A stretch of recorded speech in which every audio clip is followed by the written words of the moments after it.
आज यो एग्रिकल्चर न्यास 41 नेपाल अकाउन्टिङ स्ट्यान्डर्ड 41 भन्ने टपिक लिएर आएको छु। यसमा अलिकति हामीले धेरै कुराहरू सुन्दाखेरि चाहिँ बायोलोजिकल एसेट्स भनेर धेरै छलफल हुन्छ। यो बायोलोजिकल एसेट्स मात्र नभएर यो स्ट्यान्डर्ड भनेको चाहिँ पुरै एग्रिकल्चर भनेर स्ट्यान्डर्ड छ।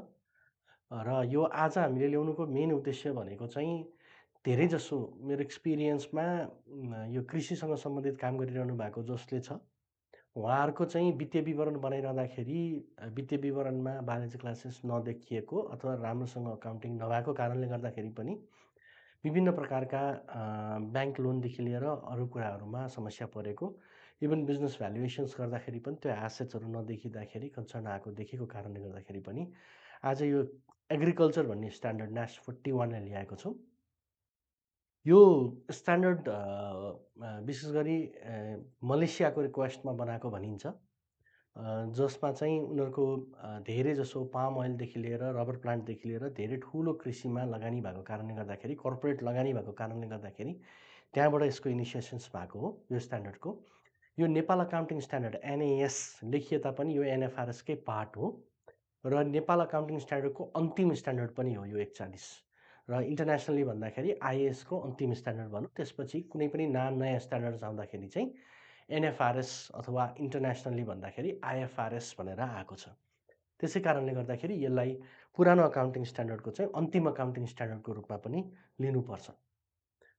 र यसले मेजर पार्ने प्रभाव भनेको चाहिँ हाम्रो कृषिसँग सम्बन्धित क्षेत्रहरूमा काम गर्ने संस्थाहरूलाई वित्तीय विवरणमा सम्पत्तिको लेखाङ्कन, खर्चको लेखाङ्कन र दायित्वको लेखाङ्कन गर्दाखेरि यसले प्रभाव पारेको छ। र एकदम सानो स्ट्यान्डर्ड छ र यो स्ट्यान्डर्ड आफैले अरू स्ट्यान्डर्डलाई रिफर गरेको छ। जस्तो प्रपर्टी प्लान्ट एन्ड इक्विपमेन्ट भने पिपिई अथवा फिक्स एसेट जुन हामी बुक गर्छौँ भन्छौँ, त्यो स्ट्यान्डर्डलाई पनि यसले रिफर गरेको छ। यसमा म एकदम सरल तरिकाले सिम्प्लिफाइड अप्रोचमा मात्र आज कुरा गर्छु किनकि हाम्रो नेपालमा भएका कतिपय यो स्ट्यान्डर्ड लाग्ने भनेको साधारण खालका व्यवसायहरू छन् तर त्यसको प्रभाव भनेको चाहिँ धेरैजनालाई इम्प्याक्ट पर्नेवाला छ। त्यो कारणले गर्दाखेरि कृषि उपजमा काम गर्ने फर्ममा दर्ता गरेर कम्पनीमा दर्ता गरेर जसले एग्रिकल्चरको काम गर्नुभएको छ र जसले वित्तीय विवरण बनाउनु भएको छ, जसको वित्तीय विवरण ब्याङ्कमा बुझाउनुहुन्छ अथवा लगानीको लागि बुझाउनुहुन्छ, त्यो बेलामा चाहिँ यो स्ट्यान्डर्डको प्रभाव धेरै फरक पर्न सक्छ। यो स्ट्यान्डर्डलाई लिँदाखेरि बुझ्दाखेरि हामीले नर्मली यसको डेफिनेसन्सकै कुरा गर्दाखेरि यो दुईवटा स्ट्यान्डर्डमा कभर गर्छौँ। एउटा बायोलोजिकल एसेट्स भन्छौँ। धेरैजसोले बायोलोजिकल एसेट्स भनेर चाहिँ वनस्पति भन्दा नि जीवजन्तुलाई बुझिरहनु भएको छ। जीवजन्तुको लेखाङ्कन कसरी हुन्छ भन्ने कुरालाई नै यसमा धेरै डिस्कसन्स गरेको छ। तर त्यो बाहेक पनि यसमा वनस्पतिको लेखाङ्कन पनि गरिएको छ। त्यही कारणले गर्दाखेरि यसले प्राणी सम्पूर्ण प्राणीको रेकर्ड राख्नु पऱ्यो भने चाहिँ यो स्ट्यान्डर्डले कभर गर्छ र यो स्ट्यान्डर्डको मेन उद्देश्य भनेको चाहिँ अन्य सम्पत्तिभन्दा एग्रिकल्चर प्रड्युस अथवा बायोलोजिकल एसेट्सहरूको रिस्क क्लास यसको जोखिम नै फरक हुन्छ। त्यो कारणले गर्दाखेरि यसलाई सेपरेटली ट्रिट गर्नुपर्छ भन्ने उद्देश्य रहेको छ। त्यसैले तपाईँले वित्तीय विवरणमै हेर्नुभयो, ब्यालेन्स सिटमै हेर्नुभयो भने पनि फिक्स एसेट्स जुन भन्छौँ अथवा पिपी भन्छौँ त्यहाँभित्र लगेर यो यसमा देखिएका सम्पत्तिहरूलाई जोड्न पाइँदैन। पहिलो सुरु त्यो कुरा बुझ्नु पऱ्यो। त्यसैले कसैले स्याउको रुखको खेती गराउनु भएको छ, स्याउको रुखमा लागेको लगानीलाई चाहिँ प्रपर्टी प्लान्ट एन्ड इक्विपमेन्टभित्र लगेर जोड्न पाइँदैन। है त्यस्तै गरेर कतिपय अवस्थाहरूमा हामीले देखेका छौँ मेरो स्याउको खेती छ अथवा आँपको रुख छ त्यसैले गर्दाखेरि मेरो जग्गाको भ्याल्यु नै बढेको छ त्यसैले जग्गाको प्राइस नै बढाएर जान्छु भन्नुभयो भने त्यस्तो चाहिँ यो स्ट्यान्डर्डले गर्न दिँदैन। त्यसमा हामीले छुट्याउनुपर्छ स्याउको रुखको भ्याल्यु कति हो अथवा आँपको रुखको भ्याल्यु कति हो भनेर छुट्याउनुपर्छ र जग्गाको भ्याल्यु चाहिँ नर्मल अरू भ्यालुएसन जस्तो देखाइन्छ। त्यसैले जग्गाको भ्याल्यु चाहिँ हामी प्रपर्टी प्लान्ट एन्ड इक्विपमेन्ट भनेर देखाउँछौँ, पिपिई भनेर देखाउँछौँ भने स्याउको रुख अथवा आँपको रुख यस्ता रुखहरू छन् भने त्यस्तोलाई चाहिँ हामी बायोलोजिकल एसेट्स भनेर देखाउँछौँ। बुक्समा देखाउँदाखेरि अथवा वित्तीय विवरणमा देखाउँदाखेरि चाहिँ त्यो हेड नै बायोलोजिकल एसेट्स भनेर देखिएको हुन्छ। त्यसै कारणले गर्दाखेरि यो स्ट्यान्डर्डले के रिक्वायरमेन्ट गर्छ भन्दाखेरि प्राणी अथवा वनस्पतिमा तपाईँको लगानी परेको छ, सम्पत्तिको रूपमा देखाउनु भएको छ भने त्यसलाई तपाईँले इन्भेन्ट्रीको रूपमा पनि देखाउन पाउनु हुँदैन, पिपीको रूपमा पनि देखाउन पाउनु हुँदैन, अरूभित्र देखाउन पाउनु हुँदैन। जबसम्म त्यसमा प्राण रहन्छ त्यसलाई छुट्टै रिस्क क्लासको रूपमा देखाउनुपर्छ, किनकि त्यो नासिनिसक्ने पनि रिस्क त्यति नै छ, त्यो ग्रो हुनसक्ने रिस्क पनि त्यति नै छ, त्यो बेनिफिट्स पनि त्यति नै छ। त्यसले गर्दाखेरि बायोलोजिकल एसेट्सलाई हाम्रो वित्तीय विवरणको, हाम्रो ब्यालेन्स सिटको फेसमा नै छुट्टै देखिनुपर्छ भन्ने यसको रिक्वायरमेन्ट हो। किनकि यसमा भएको जोखिम अन्य सम्पत्तिमा भएको जोखिमभन्दा र यसमा भएको लाभ अन्य सम्पत्तिमा भएको लाभभन्दा फरक पर्छ। त्यसैले महत्त्वपूर्ण कुरा के छ भन्दाखेरि यसमा गरिएका लगानीहरूलाई छुट्टै देखाउनुपर्छ भन्ने कुरालाई बुझ्नुपर्छ। अहिले म उदाहरणसहित देखाउँछु। जस्तो यहाँ म वित्तीय विवरणकै एउटा फर्मेटमा देखाउँछु। यो वित्तीय विवरणको फर्मेटलाई यहाँ देखिरहँदाखेरि property, plant and equipment, investment property, intangible assets, investment in securities भने जस्तै गरेर बायोलोजिकल एसेट्स भनेर देखिन्छ। यो छुट्टै लाइन आइटम देखिन्छ। यसको भित्र के हो यो भन्न सक्ने सेड्युलमा ब्रेक गर्न सक्नुभयो। यो करेन्ट पनि हुनसक्छ, यो नन करेन्ट पनि हुनसक्छ। त्यसैले यो दुइटै क्लासिफिकेसन्समा आउनसक्छ सम्पत्तिको हेडमा। त्यसैले यसलाई हामी इन्भेन्ट्रीभित्र गएर मर्ज पनि गर्दैनौँ, प्रपर्टी, प्लान्ट एन्ड इक्विपमेन्टभित्र गएर पनि मर्ज गर्दैनौँ। त्यो चाहिँ एउटा विचार गर्नुपर्ने कुरा हो। त्यसैले यसको जोखिम नै फरक भएको कारणले यसलाई सेपरेटली देखाउनुपर्छ भन्ने कुरालाई बुझौँ। करेन्ट कसलाई देखाइन्छ भन्दा जुन हामी नर्मली वित्तीय विवरण आषाढ मसान्तको बनाउने भएको कारणले गर्दाखेरि त्यहाँबाट 1 वर्षभित्रमै त्यो सम्पत्तिको रूपमा, क्यासको रूपमा, नगदको रूपमा कन्भर्ट हुन्छ, त्यसको कन्भर्जन हुन्छ भने त्यसलाई चाहिँ हामी करेन्टको रूपमा देखाउँछौँ भने वित्तीय विवरण बनाउने डेट भनेको मसान्तको दिनमा, जो रिपोर्टिङ डेट भन्छौँ हामी वित्तीय आइएफआरएस अथवा अकाउन्टिङ स्ट्यान्डर्डमा, त्योबाट 1 वर्षभन्दा बढी समयपछि मात्रै त्यसलाई कन्भर्ट गर्न सकिन्छ भने त्यो अवस्थामा चाहिँ हामी त्यसलाई नन करेन्ट एसेट्स भन्छौँ। जस्तो उदाहरणको लागि एउटा स्याउको रुखको लगानी छ, 1 करोड रुपियाँ लगानी छ भने त्यो 5 वर्षपछिसम्मको लाइफ बाँकी छ भने त्यसलाई हामी नन करेन्ट एसेट्सको रूपमा देखाउँछौँ। त्यस्तै गरेर तपाईँको आषाढ मसान्तमा पोल्ट्री व्यवसाय छ जसमा कुखुराको बेच्न मिल्ने कुखुराको जिउँदो कुखुरा बाँकी छ भने त्यसलाई किलोको हिसाबले राख्दाखेरि त्यसलाई चाहिँ हामी करेन्ट एसेट्सको रूपमा देखाउँछौँ। त्यसले गर्दाखेरि करेन्ट एसेट्स र नन करेन्ट एसेट्सको बिचमा यो देखिरहेको हुन्छ। अब एउटा यसमा मनन गर्नुपर्ने, विचार गर्नुपर्ने कुरा के छ भन्दाखेरि जब बायोलोजिकल एसेट्सको रूप परिवर्तन हुन्छ त्यसपछि मात्रै यो एसेट्सहरू अन्य सम्पत्तिको भित्रमा क्लासिफिकेसन्स भएर जान्छ। उदाहरणको लागि अघि मैले भनेको पोल्ट्री नै छ भने पनि जिउँदो भएको अवधिसम्म चाहिँ हामी त्यसलाई आषाढ मसान्तमा जिउँदो कुखुरा छ भने हामी बायोलोजिकल एसेट्सको रूपमा राख्छौँ। तर काटेर जोखिसकेको मासु छ भने, प्याक गरेको मासु अथवा खुल्ला मासु छ भने त्यसलाई चाहिँ हामी इन्भेन्ट्रीमा कन्भर्ट गर्छौँ। यो स्ट्यान्डर्डको रिक्वायरमेन्ट हो। त्यसले गर्दाखेरि सबै बायोलोजिकल एसेट्सलाई इन्भेन्ट्रीमा देखाएर भ्यालुएसन्स गर्ने भन्ने कुरो हुँदैन। यसको भ्यालुएसन्स नै बायोलोजिकल एसेट्सको रूपमा हुने र इन्भेन्ट्रीको रूपमा हुने फरक हुनसक्छ। अब यति कुरा बुझिसकेपछि वित्तीय विवरणमा देखिने फाइनेन्सियल स्टेटमेन्टको फेसमा देखिने कुरालाई बुझिसकेपछि अब यो के एनएफआरएसमा मात्र लाग्छ त भन्ने कुरा आउँछ। यो तपाईँले नेपालको अकाउन्टिङ स्ट्यान्डर्ड 3टा अकाउन्टिङ स्ट्यान्डर्ड भेट्नुहुन्छ। जब नाफामूलक संस्थाको वित्तीय विवरण बनाउनु भयो भने तपाईँले 3टा क्याटेगोरीमा बनाउनुहुन्छ, एनएफआरएस, एनएफआरएस फर एसएमइज र एमइज। यो 3टै स्ट्यान्डर्डमा तपाईँले यो एग्रिकल्चर 41लाई प्रयोग गर्न सक्नुहुन्छ। बायोलोजिकल एसेट्सको यो जुन छ एग्रिकल्चर भन्ने स्ट्यान्डर्ड 41 त्यसलाई एनएफआरएस फर एसएमईमा पनि युज गर्न सक्नुहुन्छ। तपाईँले एनएफआरएसमा त रिक्वायरमेन्टै भइहाल्यो। त्यसका अतिरिक्त तपाईँले एमईमा पनि एग्रिकल्चरको बारेमा त्यति बयान नगरेको कारणले गर्दाखेरि यो स्ट्यान्डर्डलाई तपाईँले त्यहाँ प्रयोग गर्न सक्नुहुन्छ।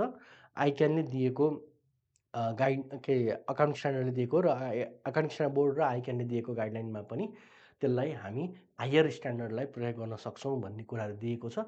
त्यसैले यी साना स्ट्यान्डर्ड्समा त्यति धेरै बयान नगरिएको अवस्थामा चाहिँ तपाईँले एसएमई भए पनि, एमई लाग्ने भए पनि अथवा एनएफआरएस लाग्ने भए पनि यो स्ट्यान्डर्डलाई प्रयोग गर्न सक्नुहुन्छ। त्यसले यसलाई कम्प्लिकेटेड रूपमा लिनु भएन।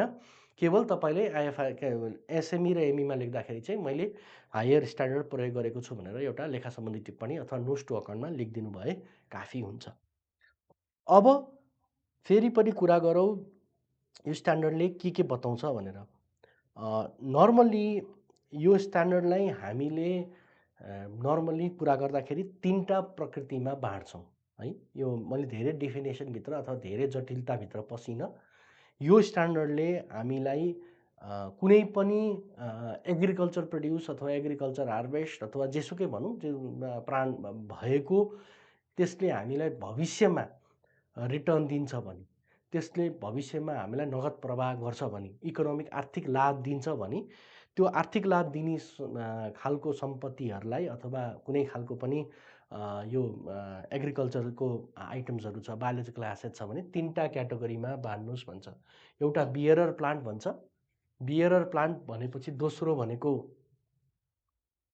एग्रिकल्चर प्रड्युस भन्छ र तेस्रो भनेको चाहिँ बायोलोजिकल एसेट्स भन्छ। त्यसैले हामीले सुनिरहेको बायोलोजिकल एसेट्स भनेको चाहिँ एउटा सानो कम्पोनेन्ट मात्रै हो। यसमा एग्रिकल्चर भनेर यसले 3टा बृहत कम्पोनेन्टलाई समेटेको छ। यो स्ट्यान्डर्ड आफैमा सानो स्ट्यान्डर्ड छ। म आज धेरै टाइम पनि लाउँदिनँ, लगभग 1-1.5 घन्टामा सकिन्छ होला यो सेसन्स पनि।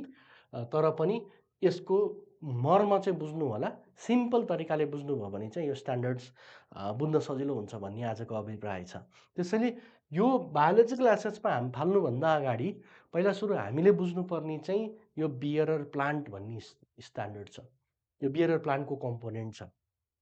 हाम्रो स्ट्यान्डर्डले यो कृषि सम्बन्धी एग्रिकल्चर सम्बन्धी स्ट्यान्डर्डले वनस्पति भनेर यो 2टा एरियालाई कभर गरेको छ भने जीवजन्तु भनेर चाहिँ बायोलोजिकल एसेट्सलाई कभर गरेको छ। त्यसैले वनस्पतिमा यो 2टा एरिया पर्छ र जीवजन्तुमा यो एरिया पर्छ। अब हाम्रो अकाउन्टिङ कुनमा भइरहेको छ त्यो हेर्नुहोस्।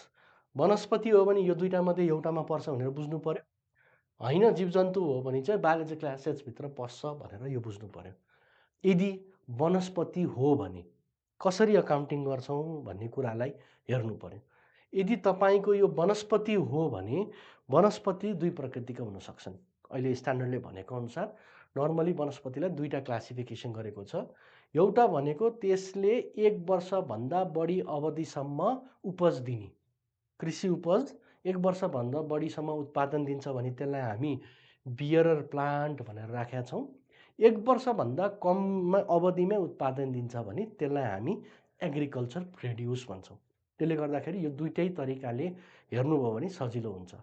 यदि 1 वर्षभन्दा बढी उपज दिने भनेको जस्तो तपाईँले अकाउन्टिङ गर्दाखेरि स्याउको रुखको अकाउन्टिङ गर्नु पर्यो, स्याउ खेतीको अकाउन्टिङ गर्नु पर्यो। यहाँ चित्रमा देखाएको जस्तै गरेर भने त्यो स्याउ खेती गर्दाखेरि तपाईँले रोप्नु भएको स्याउको बोटबाट उत्पादन भनेको 1 वर्षभन्दा बढी अवधिसम्म आउन सक्छ। त्यो अवस्थामा यो के भित्र पर्छ? बियरर प्लान्टभित्रको अकाउन्टिङमा पर्छ। होइन तपाईँले धान रोप्नु भएको छ भने चाहिँ त्यो अवस्थामा त्यो धानको उत्पादन भनेको 1 आइटममा 1 वर्षमा 1 अवधिमा 1 पटकमा हुने भएको कारणले त्यो चाहिँ हाम्रो अघि भनेको जस्तो एग्रिकल्चर प्रड्युसभित्र पर्न सक्छ। त्यसैले यो 2टालाई छुटाउनुपर्छ। तपाईँको कृषि उपजको त्यो उत्पादन गर्ने क्षमता 1 वर्षभन्दा कम छ कि 1 वर्षभन्दा बढी छ भनेर त्यो सबैलाई पर्छ। मैले यहाँ स्याउको रुखको उदाहरण दिए पनि तपाईँले आँपको रुख अथवा अरू वनस्पतिको उत्पादन अहिले त ड्रागन फ्रुटको पनि आएको छ। अहिले एभोकाडोको पनि धेरै अकाउन्टिङ भइरहेको छ, धेरै लगानी भइरहेको छ। त्यस्तो बेलामा यो पर्न सक्छ जसमा चाहिँ उनीहरू बियरर प्लान्टको उत्पादनभित्र पर्छन्, प्लान्टभित्रको क्याटेगोरीमा पर्छन्। यो अवस्थामा तपाईँले सुरुमा यसको अकाउन्टिङ कसरी गर्नुहुन्छ भन्ने कुरालाई विचार गर्नुपर्छ। सबभन्दा धेरै जटिलता आएको भनेको यही पोइन्टमा छ। बियरर प्लान्टको अकाउन्टिङ गर्दाखेरि 1 वर्षभन्दा बढी उत्पादन गर्ने वनस्पतिको अकाउन्टिङ गर्दाखेरि चाहिँ तपाईँले सुरुको बेलामा रिकग्नाइज गर्दाखेरि, सुरुको बेलामा लेखाङ्कन गर्दाखेरि चाहिँ सम्पूर्ण खर्चहरूलाई क्यापिटलाइज गर्न पाउनुहुन्छ। त्यसैले यो खर्च पिएलमा चार्ज गर्ने होइन, त्यसलाई एसेट्सको रूपमा देखाउन पाउनुहुन्छ। त्यो कुरालाई चाहिँ विचार गर्नुपर्छ। यहाँ हामी त्यसलाई के गर्छौँ? एसेट्सको रूपमा देखाइरहेको हुन्छौँ। त्यसैले यसमा हेर्नुभयो भने यसमा हामीले कस्ट टिल मेच्युरिटी भनेर यसलाई हामी एसेट्सको रूपमा यहाँ देखाइरहेको हुन्छौँ। यसरी कस्ट टिल मेच्युरिटी भनेर यो मेच्युरिटी भनेको के हो भन्ने कुरालाई बुझौँ। एउटा स्याउको उत्पादन बोट बिरुवा रोपिसकेपछि 3 वर्षसम्म लाग्छ उत्पादन गर्नको लागि। 3 वर्षसम्म तपाईँले केही पनि उत्पादन हुँदैन भन्नुभयो भने त्यो बेलामा त्यो 3 इयर्ससम्म यो 3 वर्षसम्म तपाईँले त्यो बोटमा लागेको प्रत्येक खर्चहरूलाई क्यापिटलाइज गर्न पाउनुहुन्छ, एसेट्स देखाउन पाउनुहुन्छ है। जहिले पनि अकाउन्टिङ भनेको एसेट्स देखाउने कि एक्सपेन्सेस देखाउने, इन्कम देखाउने कि लायबिलिटी देखाउने भन्नेमै बसिरहेको हुन्छ। त्यो कारणले गर्दाखेरि यो बेलामा त्यो सबै खर्चलाई तपाईँले क्यापिटलाइज गर्न पाउनुहुन्छ। भनेपछि त्यसमा तपाईँले एउटा स्टाफ राख्नु भएको छ, स्टाफको स्यालेरी, पानी हाल्नु भएको छ, मल हाल्नु भएको छ, बोट किन्नु भएको छ, बोट बिरुवा किनेर ल्याउनलाई ट्रान्सपोर्टेसन कस्ट छ भने त्यो सम्पूर्ण कस्टलाई चाहिँ तपाईँले के गर्नुहुन्छ, क्यापिटलाइज गरेर देखाउनुहुन्छ। अब नर्मली एउटा बोटको कुरा हुँदैन, यहाँ 10,000 बोट होला, त्यसैले गर्दाखेरि तपाईँले एभरेज आउट गरेर 10,000 बोटलाई एभरेज आउट गरेर क्यापिटलाइज गर्दै जानुहुन्छ, 20,000 बोटलाई क्यापिटलाइज गरेर जानुहुन्छ। यसको मर्म के हो भन्दाखेरि यसले गर्दाखेरि तपाईँको ब्यालेन्स सिटमा तपाईँले जब ब्यालेन्स सिट राख्नुहुन्छ त्यसमा यो बायोलोजिकल एसेट्सभित्र एप्पल ट्री अथवा एप्पल प्लान्ट भनेर क्यापिटलाइज भएर बस्न सक्छ एसेट साइडमा। यो के हुन्छ, नन करेन्ट हुन्छ, किनकि यो करेन्ट हुँदैन, 1 वर्षभन्दा पछि मात्रै यसको कन्भर्जन हुने भएको कारणले गर्दाखेरि यो नन करेन्ट भनेर बसिरहेको हुन्छ। त्यसले गर्दाखेरि यो बेलामा तपाईँले इनिसियलमा यसलाई क्यापिटलाइज गर्न पाउनुहुन्छ भनेर बुझ्नु पर्यो। अब कति वर्षसम्म क्यापिटलाइज गर्ने भन्ने कुराको क्वेसन्स हुन्छ। यो क्यापिटलाइज गर्ने भनेको तपाईँको व्यावसायिक खेती गरिरहनु भएको बेलामा मात्र अकाउन्टिङको कुरा आउँछ। व्यक्तिगत खेती गरिरहँदाखेरि ब्यालेन्स सिट बनाउने अरू कुरा नआउने भएको कारणले गर्दाखेरि सबै खालको बिरुवाको स्ट्यान्डर्ड भेटिन्छ। 3 वर्षपछि उत्पादन गर्ने कि 4 वर्षपछि उत्पादन हुन्छ कि र उत्पादन अवधि पनि थाहा हुन्छ। मैले बुझेअनुसार स्याउको रुखको उत्पादन अवधि 3 वर्षपछि हुन्छ। 2 वर्षमा उत्पादन भयो भने पनि 2 वर्षको अन्तिममा भएको उत्पादन चाहिँ बोट बिग्रिन्छ भनेर टिपेर फाल्नुपर्छ, त्यसपछि मात्रै यसको उत्पादन हुने भएको कारणले गर्दाखेरि र नर्मल उत्पादन अवधि 5 वर्ष हुन्छ, 5 इयर्ससम्म हुन्छ। भनेपछि जम्मा जम्मी तपाईँले एउटा रुखलाई 8 वर्षसम्म स्ट्यान्डर्डले हेर्दाखेरि, त्यसको पनि प्रकृति फरक होला, तर नर्मली 8 वर्षसम्ममा यो स्याउको रुखलाई काटेर फालिन्छ। 3 वर्षसम्म उत्पादन दिँदैन र 3 वर्षपछि अर्को तेस्रो वर्षदेखि चौथो वर्षदेखि अर्को 5 वर्ष भनेको 8 वर्षसम्म चाहिँ उत्पादन हुने भएको 5 वर्षसम्म अर्को उत्पादन हुने भएको कारणले गर्दाखेरि यो बेला यो फर्स्ट 3 इयर्समा तपाईँले के गर्नुहुन्छ, यसलाई सबै खर्चलाई क्यापिटलाइज गर्न पाउनुहुन्छ, ब्यालेन्स सिटमा बिल्डअप गरेर पाउनुहुन्छ। यसरी दिएको खर्चहरू चाहिँ तपाईँले के हेडमा लेख्नुहुन्छ, बायोलोजिकल एसेट्स भनेर एप्पल प्लान्ट भनेर सेड्युलमा एप्पल प्लान्ट लेख्न पाउनुभयो, त्यसरी अगाडि बढ्नुहुन्छ। अब त्यसपछि के गर्नुहुन्छ भन्दा सब्सिक्वेन्ट रिकग्निसन भन्छ। त्यो गरिसकेपछि यहाँ फर इक्जाम्पलको लागि 1 करोड रुपियाँको भ्याल्यु चार्ज भएर आयो, एसेट्सको रूपमा आयो भने यो 1 करोडको बोट बिरुवाबाट उत्पादन हुने भनेको नेक्स्ट 5 वर्षमा भएको भएर तपाईँले यसलाई 5 वर्षमा के गर्नुहुन्छ, डिप्रिसिएसनको रूपमा 5 इयर्समा डिप्रिसिएसन काट्नुहुन्छ है।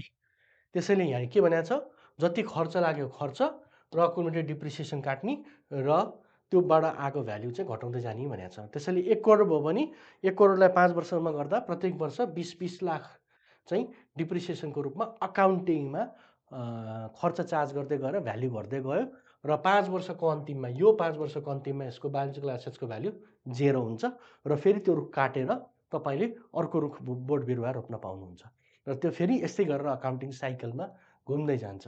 अब यो भइरहँदाखेरि प्रश्न के आउन सक्छ भन्दा मैले 10,000 बोट त राखेको थिएँ, रोपेको थिएँ, तर मेरो उत्पादन भएर 2,000 बोट चाहिँ मर्यो, अब 8,000 बोट मात्र बाँकी भयो भने यो कुरालाई पनि अकाउन्टिङ स्ट्यान्डर्डले कभर गरेको छ।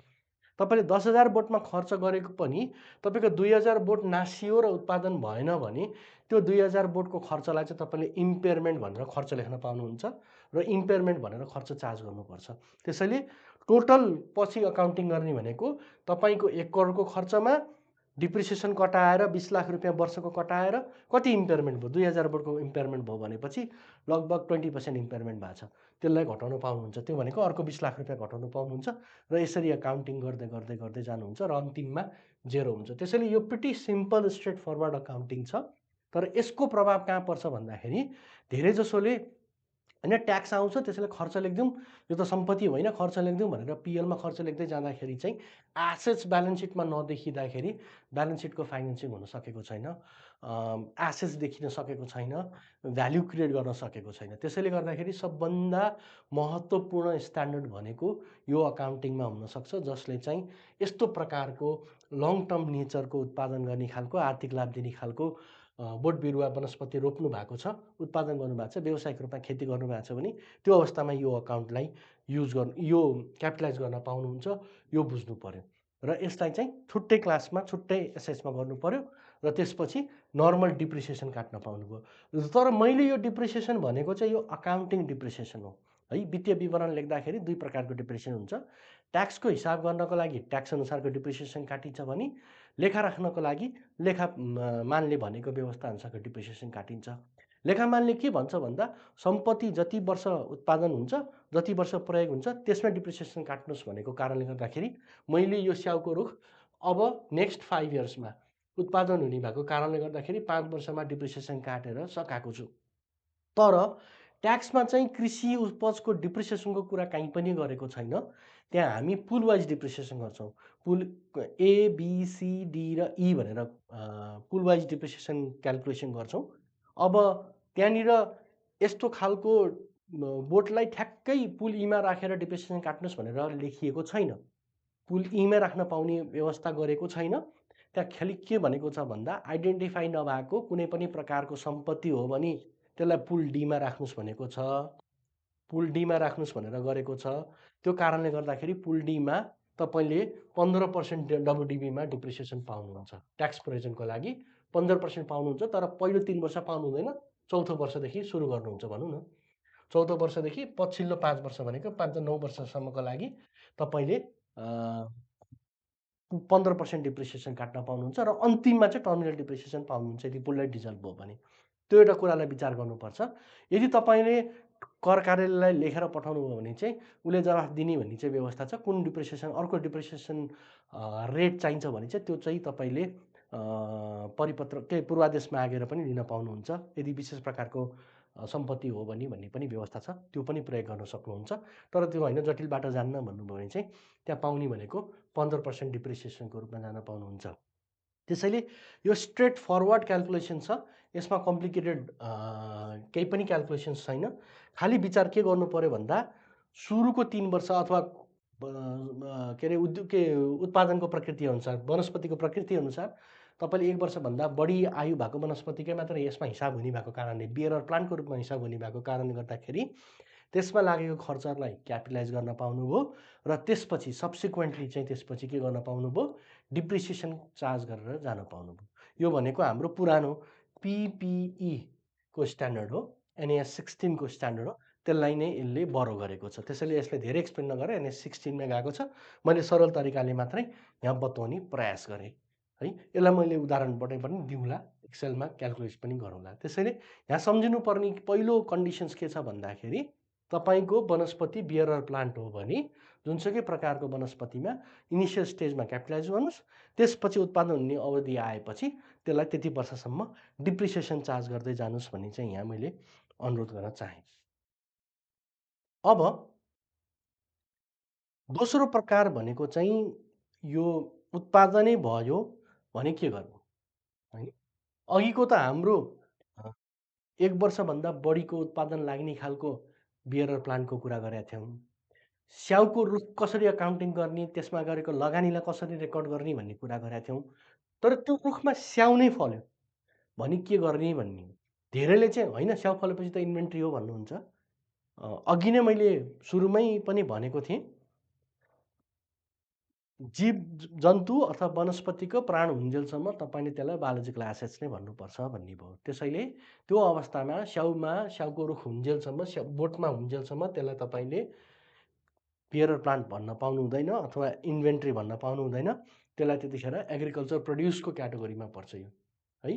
त्यो अवस्थामा तपाईँको यो एग्रिकल्चर प्रड्युसको क्याटेगोरीमा पर्ने भएको कारणले गर्दाखेरि त्यसलाई तपाईँले त्यो बेलामा लाग्ने उत्पादन भयो भने कति किलो उत्पादन भएको छ, कति टन उत्पादन भएको छ, त्यसलाई बेच्दा कति पैसा आउँछ, त्यो पैसा लेस त्यो बेच्न ठाउँमा पुर्याउनको लागि कति टाइम, कति कस्ट लाग्छ, त्यो घटाउनुपर्छ। त्यसैले हामी भन्दाखेरि fair value less cost to sell भन्छौँ। उत्पादनको उदाहरणको लागि तपाईँले जुम्लामा 1 टन स्याउ फलाउनु भयो। आषाढ मसान्तको दिनमा स्याउको रुखमा 1 टन स्याउ छ। तपाईँले त्यही स्याउको फार्मको अकाउन्टिङ गरिरहनु भएको छ। टिपिएको छैन।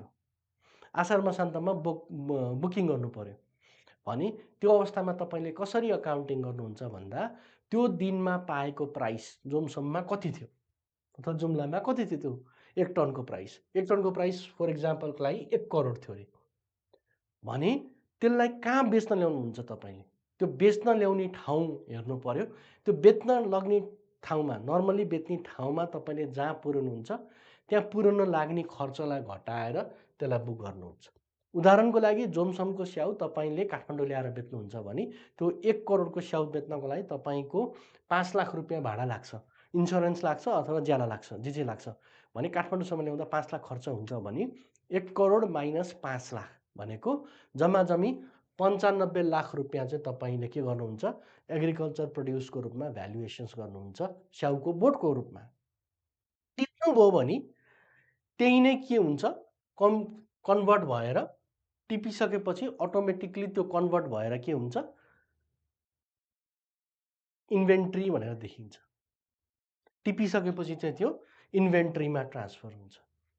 नटिपुन्जेल के हुन्छ? त्यो एग्रिकल्चर प्रड्युस भनेर बायोलोजिकल एसेट्स भनेर एग्रिकल्चर प्रड्युस भनेर तपाईँले सेड्युलभित्र राख्न सक्नुहुन्छ। यो चाहिँ करेन्टमा क्लासिफिकेसन्स हुने भयो किनकि बेच्ने बित्तिकै तपाईँले पैसा पाउने भएर होइन। म त्यसलाई कोल्ड स्टोरमा राख्छु र 2 वर्षपछि बेच्नु भन्ने तपाईँको प्लान छ भने, तपाईँको साइकल त्यस्तो छ भने त्यसलाई चाहिँ नन करेन्टमा पनि राख्न पाउनुभयो। तर नर्मली त्यसलाई करेन्टभित्रै राखिन्छ। Fair value less cost to sell. अब तपाईँले के भन्न सक्नुहुन्छ भन्दा फेयर भ्याल्यु मैले कसरी थाहा पाउने भन्दाखेरि धेरैजसो यस्तो स्याउको त सजिलो हुनसक्छ, फेयर भ्याल्यु पत्ता लाग्न सक्छ त्यो दिनको प्राइस कति हो भनेर, त्यही अनुसारको फेयर भ्याल्यु निस्किन्छ। यसलाई धेरै ठुलो कुरा हेर्नु पर्दैन फेयर भ्याल्यु निकाल्नको लागि। स्ट्यान्डर्डले के भन्छ भन्दा फेयर भ्याल्युको स्ट्यान्डर्डले टेक्निकली, फाइनेन्सियली र लिगल्ली फिजिबल हुनुपर्छ भन्छ। भनेको मोटामोटी रूपमा सम्पूर्ण तरिकाले तपाईँको त्यो प्राइस दिएको चाहिँ दिन सक्ने खालको प्राइस हुनुपर्छ भन्छ। होइन अमेरिकाको न्युयोर्कमा गएर मैले यो जोमसमको स्याउ बेचेँ भने चाहिँ 1000 किलोको 1000 आउँथ्यो भनेर त्यो 1000लाई हिसाब गरिँदैन किनकि त्यो टेक्निकली नै फिजिबल नहुन सक्छ, फाइनेन्सियली पनि फिजिबल नहुन सक्छ। त्यसले गर्दाखेरि तपाईँले प्राइस कहाँको लिने भन्दाखेरि त्यो मार्केटको लिनु पर्यो जहाँ चाहिँ टेक्निकली, फाइनेन्सियली र लिगल्ली फिजिबल हुन्छ। एउटा त्यो हेर्नु पर्यो। अर्को तपाईँले हेरिरहँदाखेरि कस्ट टु सेल कहाँको निकाल्ने भन्ने पनि कुरा हुन्छ। तपाईँले स्याउ त जहाँ पनि बेच्न सक्नुहुन्छ। जरुरी छैन काठमाडौँमै बेच्ने, पोखरामै बेच्ने अथवा तपाईँले अरू ठाउँमा पनि बेच्न सक्नुहुन्छ। अब कहाँको प्राइस लिने? काठमाडौँमा 1000 रुपियाँ किलो होला अथवा काठमाडौँमा 500 रुपियाँ किलो होला, न्युयोर्कमा बेच्नु भने 1000 रुपियाँ किलो होला, नेपालगञ्जमा बेच्नुभयो भने 200 रुपियाँ किलो होला, पोखरामा बेच्नुभयो भने 300 रुपियाँ किलो होला। भनेपछि त्यो बेलामा कहाँको प्राइस लिने भन्ने क्वेसन आउँछ। स्ट्यान्डर्डले त्यसलाई क्लियर गरिदिएको छ। तपाईँले मेजर मार्केट जहाँ हो त्यहाँको प्राइस लिनुहोस् भन्छ।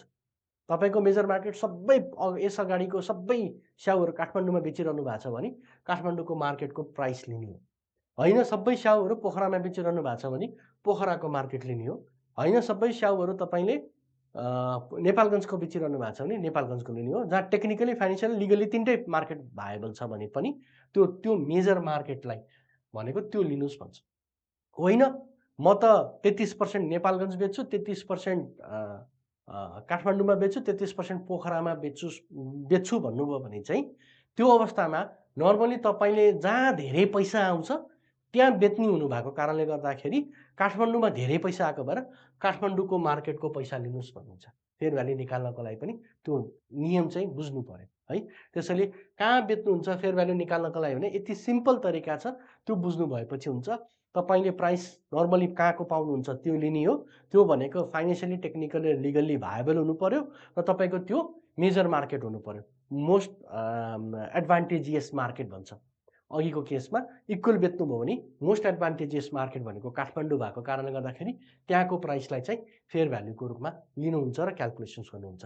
अब यो भन्दा त जति सजिलो छ, यो भन्दाको सजिलो भन्दा नि यसमा गाह्रो चाहिँ के छ र नर्मली अकाउन्टिङ नदेखिएको, अहिले हामीले हेर्दाखेरि नदेखिएको अकाउन्टिङ चाहिँ कहाँनिर हुन्छ भन्दाखेरि स्याउको यो रुखमा फलेको स्याउको हामी आषाढ मसान्तमा ब्यालेन्स सिट बनायौँ भने बुक नै नगरेको देखिन्छ कतिपयले। बुकमै नगरिसकेपछि एसेट्स देखिँदैन, अनि एसेट्स नदेखिएपछि त्यो अकाउन्टिङ नै हुँदैन र पछि लेन्डिङ गर्ने बेलामा भ्यालुएसन्स गर्ने बेलामा जताततै कम आउँछ। टिपिसकेको स्याउ भयो भने बरु इन्भेन्ट्रीको भ्यालुएसन गर्नुहुन्थ्यो होला, तर नटिपेको स्याउ भएर normally fair value less cost to sell गर्नु हुँदैन, एउटा कुरा। अर्को कुरा, यसको अकाउन्टिङ के हुन्छ भन्ने पनि बुझौँ। हाम्रो अकाउन्टिङमा एसेट्स देखिने भयो होइन, यसको अकाउन्टिङ गरिरहँदाखेरि एग्रिकल्चर प्रोड्युसको बोटमा भएको स्याउकै अकाउन्टिङ गरिरहँदाखेरि पनि डेबिटमा हामी के गर्ने भयौँ, एग्रिकल्चर प्रोड्युस ब्राकेटमा बायोलोजिकल एसेट्स अथवा एग्रिकल्चर भनेर के लेख्नु होला, तपाईँको अघि 1 crore less 5 lakh cost to sell भनेको 95 लाखको एसेट्स बुक गऱ्यौँ। क्रेडिट के गर्ने त भन्दाखेरि क्रेडिट गर्दा चाहिँ इन्कम देखिन्छ, यो कुरा चाहिँ विचार गर्नुपर्छ। फेयर भ्याल्यु गेन हुन्छ है, किनकि उत्पादन नभएको स्याउ अब उत्पादन भयो, उत्पादनलाई रेकर्ड गर्नु पर्यो, रिकग्नाइज गर्नु पर्यो बेला, त्यो बेलामा तपाईँको स्याउको रुखमै स्याउ फलिरहँदाखेरि पनि तपाईँको त्यो बेलाको प्राइस हिसाब गर्दाखेरि इन्कम देखिन्छ, आम्दानी देखिन्छ र ट्याक्समा पनि यसको ट्याक्सको लायबिलिटी चाहिँ आउन सक्छ, किनकि त्यो इन्कम देखेको भएर त्यसमा छुट नभएको कारणले यो अनरियलाइज भए पनि फेयर भ्याल्यु गेन भनेर यसमा इन्कम आउँछ। त्यो चाहिँ विचार गर्नुपर्छ। सम्पत्ति देखिन्छ र गेनको हिसाब हुन्छ यो बेलामा है। यसलाई चाहिँ एकचोटि ध्यान दिएर विचार गर्नु होला। यो बेलामा हामीले डेबिट के गर्छौँ, डेबिट चाहिँ हामी यो बेलामा एग्रिकल्चर प्रोड्युस डेबिट गर्छौँ टु फेयर भ्याल्यु गेन भन्छौँ, 95 लाख गर्छौँ। यो चाहिँ एसओएफपी अथवा ब्यालेन्स सिटमा जान्छ भनौँ, सरी फाइनेन्सियल पोजिसनमा जान्छ, यो चाहिँ एसओपिएलमा जान्छ अथवा पिएल अकाउन्टमा जान्छ भनौँ है। त्यसैले यसले के गर्छ, नाफा बढाउँछ र सम्पत्ति बढाउँछ यो बेलामा आषाढ मसान्तमा।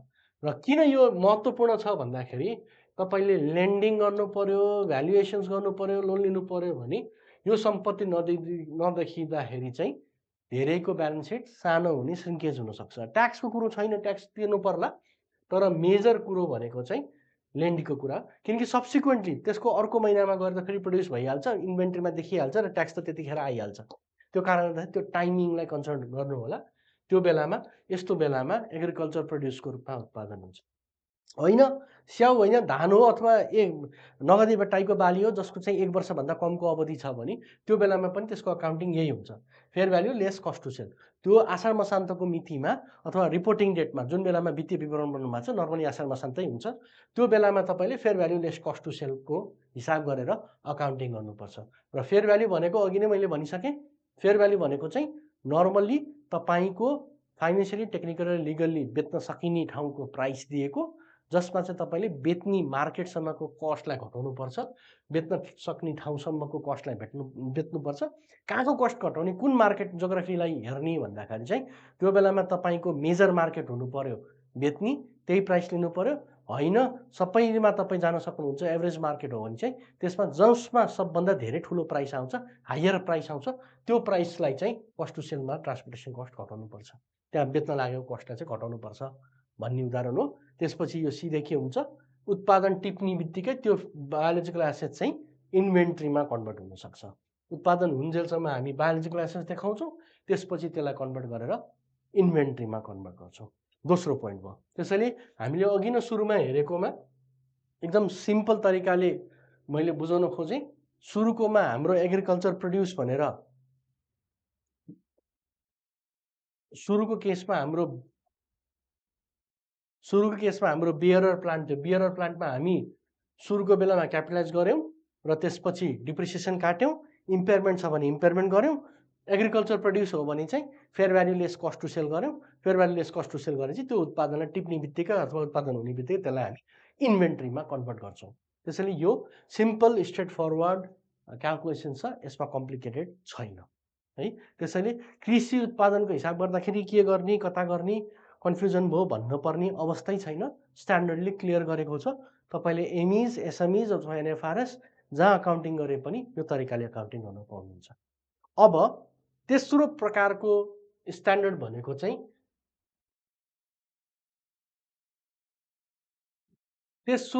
चाहिँ बल्ल हामी के गर्छौँ, धेरै कुरा भएको भनेको बायोलोजिकल एसेट्स, जहाँ चाहिँ हामी धेरै कुरा गर्छौँ बायोलोजिकल एसेट्सको स्ट्यान्डर्ड हो। यो बायोलोजिकल एसेट्सले चाहिँ के गर्छ, खालि जीव जन्तुलाई मात्र कभर गर्छ है। अगाडि हामीले वनस्पतिलाई कभर गऱ्यौँ, यहाँ चाहिँ गएर सेम अहिकै जस्तो छ, यो पनि केही गाह्रो छैन। बायोलोजिकल एसेट्स भनेर वनस्पतिलाई कभर गरेको छ, त्यही वनस्पतिको कुरा के सरी जीव जन्तुलाई कभर गरेको छ, जीव जन्तुको कुरा गरौँ। यो स्ट्यान्डर्डले नर्मली कभर गर्ने भनेको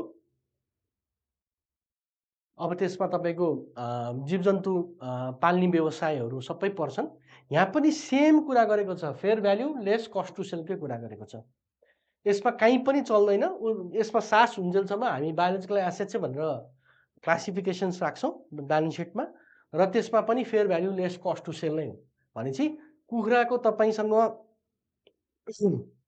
के अरे ब्रोइलर कुखुराको तपाईँले व्यवसाय गरिरहनु भएको छ र आषाढ मसान्तमा तपाईँसँग ब्रोइलर कुखुराको के अरे स्टक छ नि, जिउँदो कुखुरा लाइभ कुखुरा छ 10,000वटा, 10,000 इन्टु 2 किलोको दरले छ भने, त्यो बेलामा 20,000 किलोको कुखुरा छ भने त्यो बेलामा तपाईँले त्यसको फेयर भ्याल्यु किलोको हिसाबले फेयर भ्याल्यु निकाल्न सक्नुहुन्छ। नर्मली यो कुन मार्केटमा हो भनेर अघिकै जस्तो हेर्नु पर्यो, तपाईँले कुखुरा कहाँ उत्पादन गर्नुभएको छ, त्यहाँबाट कहाँ बेच्नुहुन्छ त्यो पैसा हेर्नु पर्यो।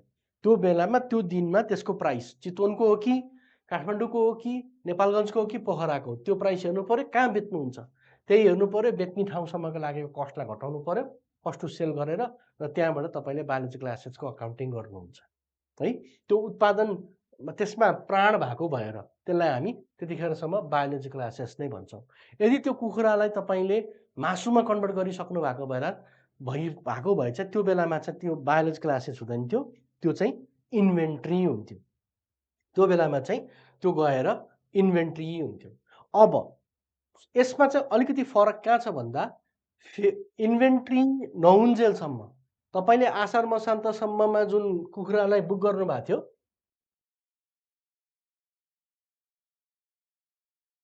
त्यो कुखुरा आषाढ मसान्तमा बुक गर्दाखेरि अघिको 20,000 किलो थियो भने अर्को अवधिमा गएर चेन्ज हुँदाखेरि तपाईँ 3 महिनामै वित्तीय विवरण बनाउनु पर्यो, त्यही कुखुरा बाँकी थियो अरे भने त्यसको फेयर भ्याल्यु फेरि निकाल्न पर्ने हुन्छ, घट्न अथवा बढ्न सक्छ। नर्मली 90 दिन कटिसकेपछि कुखुराको भ्याल्यु घट्यो होला भने त्यो बेलामा फेयर भ्याल्यु त्यो दिनको प्राइसमा कम हुनसक्छ। त्यो बेलामा त्यो कम भएको पैसालाई चाहिँ कहाँ गर्छौँ हामी चार्ज, पिएल अकाउन्टमा चार्ज गर्छौँ, खर्चको रूपमा लेख्छौँ, पिएलमा गेन ओर लस लेख्छौँ। त्यसैले सुरुमा जति fair value less cost to सेलको भ्याल्यु हुन्छ त्यसलाई हामी प्रफिट एन्ड लस अकाउन्टमै लेखेर जान्छौँ गेन एन्ड लसको रूपमा, र आएको खर्चलाई पनि पिएल अकाउन्टमै मुभमेन्ट देखाउँछौँ। त्यसैले अघिको 20,000 किलोको कुखुराको 100 रुपियाँ को भ्याल्यु आयो भने, किलोको 100 रुपियाँको आयो भने 100 रुपियाँ पर किलोको हिसाबले हामी त्यसलाई गेन देखाउँछौँ र पिएल अकाउन्टमा fair value gain on biological assets भनेर इन्कम देखाउँछौँ। पछि त्यो घटेर 90 रुपियाँ आयो भने त्यो 10 रुपियाँलाई फेरि अर्को वर्षमा खर्चको रूपमा देखाउँछौँ है। यसरी जान्छौँ र फेरि त्यसलाई इन्भेन्ट्रीमा काटेर मासुमा कन्भर्ट गर्नुभयो भने त्यस बेलामा इन्भेन्ट्रीको रूपमा देखाउँछौँ। अब यहाँ चाहिँ बायोलोजिकल एसेट्समा एउटा विचार गर्नुपर्ने के कुरा छ भन्दाखेरि, तपाईँले फेयर भ्याल्यु निकाल्नुन्जेलसम्म तपाईँले किलो मासुको किलोको हिसाबले पत्ता लगाउनु भयो अथवा कुनै पनि जीवजन्तुको फेयर भ्याल्यु निकाल्नुन्जेलसम्म तपाईँले डिप्रिसिएसन काट्न पाउनु हुँदैन भन्छ। त्यसैले अन्टिल एन्ड अनलेस तपाईँले फेयर भ्याल्यु भेट्नुहुन्छ त्यो बेलामा त्यो फेयर भ्याल्युले नै रेकर्ड राख्नुपर्छ भन्छ, के को लागि, बायोलोजिकल एसेट्सको लागि। तर कहिलेकाहीँ कुखुराकै केसमा पनि कहिलेकाहीँ सिचुएसन्स आउन सक्छ के भन्दाखेरि, ल ब्रोइलर कुखुराको त फेयर भ्याल्यु पाइन्छ तर त्यसको प्यारेन्टको त फेयर भ्याल्यु पाइँदैन। त्यो बेलामा के गर्ने भन्दाखेरि, त्यो बेलामा चाहिँ त्यस्तो अवस्थामा चाहिँ जसको फेयर भ्याल्यु पाइँदैन भने फेयर भ्याल्यु पायो भने फेयर भ्याल्युमा राख्नुहोस्, लेस कस्ट टु सेल राख्नुहोस्। पाइएन भने चाहिँ त्यसको उत्पादन अवधि कति हो, पेरेन्टले कति वर्षसम्म उत्पादन दिन सक्छ, त्यति अवधिमा चाहिँ फेयर भ्याल्यु पाइएन भने चाहिँ तपाईँले के गर्न पाउनुहुन्छ, फेरि पनि डिप्रिसिएसन काट्न पाउनुहुन्छ भन्छ। त्यसैले नर्मली कुखुराको केसमा प्यारेन्ट बाहिरबाट विदेशबाट लिएर आएर राख्नु भएको छ भने त्यो पेरेन्टलाई क्यापिटलाइज गरिन्छ। अघि हामीले बियरर प्लान्टमा जस्तो क्यापिटलाइज गरिन्छ, बियरर प्लान्ट जस्तो क्यापिटलाइज गरिन्छ र त्यसपछि त्यसको फेयर भ्याल्यु नपाउने भएको कारणले गर्दाखेरि पेरेन्टलाई त्यसरी मार्केटमा गएर बेच्ने पनि चलन हुँदैन र मार्केट प्राइस पनि पाइँदैन, सबैले किन्दैनन् भने त्यस्तो अवस्थामा चाहिँ त्यसलाई हामी डिप्रिसिएसन कुखुराको पेरेन्टले 5 वर्षको उत्पादन दिन्छ भने 5 वर्षमा डिप्रिसिएसन, 2 वर्ष दिन्छ भने 2 वर्षमा, 3 वर्ष दिन्छ भने 3 वर्षमा यसरी हामी के गर्न सक्छौँ, डिप्रिसिएसन काट्न पाउँछौँ भन्ने स्ट्यान्डर्ड हो। त्यसैले यो एकदमै सिम्पल स्ट्यान्डर्डलाई सिम्पल तरिकाले बुझाउन खोजेँ। यसमा केही पनि गाह्रो छैन। र यसको डिप्रिसिएसन, यो फेयर भ्यालु पेरेन्टको डिप्रिसिएसन चाहिँ जबसम्म यो बायोलोजिकल एसेट छ, जुन हाम्रो जनावर छ, त्यो जीवजन्तु छ, त्यो जीवजन्तु मेच्योर नभएसम्म डिप्रिसिएसन काट्न पाइँदैन भन्छ। त्यसैले हामीले पेरेन्टै ल्याउने भनेर राखेको पनि सानो कुखुरा थियो र मेच्योर भइसकेका छैन भने त्यहाँसम्म चाहिँ हामी फेयर भ्याल्युमै देखाइरहन्छौँ र डिप्रिसिएसन काट्दैनौँ। जुन बेलामा मेच्योर हुन्छ त्यसपछि मात्रै डिप्रिसिएसन काट्न सुरु गर्छौँ। त्यसैले मोटामोटी स्ट्यान्डर्डले दुईवटा मात्र कुरा गरेको छ। तिनवटा ट्रीमा बाँडेको पनि, तिनवटा ट्रीमा स्ट्यान्डर्डलाई बाँडे पनि स्ट्यान्डर्डले चाहिँ एउटा जीवजन्तुको हिसाब राख्छ, एउटा वनस्पतिको हिसाब राख्छ। वनस्पतिको हिसाब राख्दाखेरि 1 वर्षभन्दा बढी अवधिमा उत्पादन हुने हो भने क्यापिटलाइज गर्नुहोस् र डिप्रिसिएसन काट्नुहोस् भन्छ। होइन उत्पादनै हो अथवा 1 वर्षभन्दा कमको हो भने चाहिँ त्यसको fair value less cost to sell निकाल्नुहोस् भन्छ, सक्यो। गेन भएको जति पिएलमा चार्ज गर्नुहोस् भन्छ। डिप्रिसिएसन हो भने पिएलमा चार्ज गर्नुहोस् भन्छ, सक्यो। त्यस्तै गरेर जीवजन्तु हो भने जीवजन्तुको हकमा पनि सिम्पल कुरा रहेछ। त्यसको त्यो दिनमा भएको फेयर भ्याल्यु निकाल्नुहोस् ल बेच्न लागेको प्राइस निकाल्नुहोस्, fair value less cost to sell गर्नुहोस् भनेको छ। त्यति नै हो। होइन सकिँदैन, फेयर भ्याल्यु नै निकाल्न नसकिने एक्सेप्सनल केस हो भने त्यो जीवजन्तु मेच्योर भइसकेपछि कति वर्ष उत्पादन गर्ने त्यति वर्षसम्म डिप्रिसिएसन काट्नुहोस् भनेको छ। अब यहाँ पनि यसको डिप्रिसिएसन अकाउन्टिङमा चाहिँ तपाईँलाई थाहा हुन्छ कति वर्षसम्म यसले उत्पादन गर्छ, यो जीवले अथवा यो जनावरले उत्पादन दिन्छ भन्ने लाग्छ। त्यति वर्षसम्म तपाईँ डिप्रिसिएसन काट्न पाउनुभयो, त्यतिसम्म डिप्रिसिएसन चार्ज गरेर त्यसलाई भ्याल्यु जेरो बनाउन पाउनुभयो। तर ट्याक्स प्रोभिजनको लागि चाहिँ फेरि पनि अहिलेको लाइफ नभएको कारणले गर्दाखेरि पुल डीमा राखेर 15% डब्लुडिबी गर्नुपर्ने हुन्छ र तपाईँले फेरि धेरै लगानी गर्नुभएको छ र तपाईँलाई फर्दर अर्को डिप्रिसिएसन रेट चाहिन्छ भने चाहिँ तपाईँले निवेदन दिएर पूर्वादेश लिएर त्यसको डिप्रिसिएसन क्यालकुलेसन्सको लागि चाहिँ दर रिक्वेस्ट गर्न सक्नुहुन्छ। त्यसैले मोटामोटी यो स्ट्यान्डर्डले सिम्पल यति तिनवटा कुरालाई मात्र कभर गरेको छ। यो तिनवटा कुराबाट सिम्पल तरिकाले गरेको छ, जहाँ पनि fair value less cost to sell गरेको छ। मैले यहाँ निवेदन गर्न खोजेँ के भन्दाखेरि फेयर भ्याल्यु भनेको चाहिँ टेक्निकली फाइनेन्सियली लिगली भायबल हुनु पऱ्यो, त्यो त्यहाँको प्राइस आउनु पऱ्यो। कस्ट टु सेल गर्नको लागि चाहिँ कुन मार्केट लिने भन्ने हो। पहिला सुरु तपाईँको मेन मार्केटमा गर्नुहोस्, मेजर मार्केटमा गर्नुहोस्, नभयो भने चाहिँ मोस्ट एडभान्टेजियस मार्केटमा हेर्नुहोस् भन्छ। मोटामोटी स्ट्यान्डर्डको भनाइ यति मात्रै हो। यसमा अब हामीले अलिकति 1-2वटा उदाहरण दिएर कुरा गरौँ। अब एउटै यहाँ छ अरे, एउटा कृषि कम्पनीले जर्सी गाई मगाए अरे, एउटा गाईको भ्याल्यु 85,000 छ अरे। अब यो 85,000 को गाईलाई इन्डियाबाट ल्याउनको लागि 5,000 रुपियाँ खर्च भयो र त्यो तपाईँले बेच्नुभयो भने चाहिँ ट्रान्सपोर्टेसन कस्ट र कमिसन कस्ट चाहिँ 5,000 र 2,000 रुपियाँ लाग्छ अरे भने यसको fair value less cost to sell निकाल्नु पर्यो सुरुमा बुक गर्नको लागि। किनकि यो के पर्यो, काउ भन्ने बित्तिकै, गाई भन्ने बित्तिकै यो बायोलोजिकल एसेट्सको क्याटेगोरीमा पर्यो र त्यो बेलामा तपाईँले फेयर भ्याल्यु निकाल्नु पर्यो। यसको फेयर भ्याल्यु भनेको तपाईँको के हुन्छ, यो ट्रान्सपोर्टेसन कस्ट, सुरुको ट्रान्सपोर्टेसन कस्ट आउँदैन, 85,000 मात्रै हुन्छ फेयर भ्याल्यु भनेको। यो बेलामा एकैछिन, यो बेलामा तपाईँको फेयर भ्याल्यु भनेको 85,000 मात्रै हुन्छ। एकछिन एक्सक्युज मी, यहाँनिरको 85,000 हुन्छ। यो यसको फेयर भ्याल्यु यतिमै किन्न पाउने भए चाहिँ यो पछाडिको आउँदैन। र कस्ट टु सेल भनेको चाहिँ यो 5,000 प्लस यो 2,000 हुन्छ, किनकि बेच्नलाई यति लाग्छ भने चाहिँ। त्यसैले तपाईँको 85,000 माइनस 7,000 को कस्ट घटाउन पाउनुहुन्छ र तपाईँको यति चाहिँ फेयर भ्याल्यु हुन्छ। त्यो भनेको लगभग 78,000 जतिको फेयर भ्याल्यु आउला। एउटा उदाहरण, सिम्पल उदाहरण त्यस्तै हो। अब यो गाईले दुईटा बाछो जन्माएछ। बाछो चाहिँ 20,000 रुपियाँमा बेच्न पाइन्छ र यसको ट्रान्सपोर्टेसन कस्ट बेच्नलाई 3,000 रुपियाँ पर्छ र 2,000 रुपियाँ कमिसन कस्ट पर्छ। कति हुन्छ भनेको छ, यो बेलामा पनि 20,000 माइनस 3,000 माइनस 2,000 भनेको यसको कस्ट भनेको 20,000 माइनस कस्ट टु सेल भनेको 5,000 भएको कारणले गर्दाखेरि लगभग 15,000मा चाहिँ यसको fair value less cost to sell गर्न पाइयो। एकदम सिम्पल उदाहरण चाहिँ मैले यहाँ कुरा गर्न चाहेँ। त्यसपछि अलिकति ट्रिकी इक्जाम्पल पनि म यहाँ दिन चाहेँ। 1 to 1 एक्सेलमै कुरा गरौँ।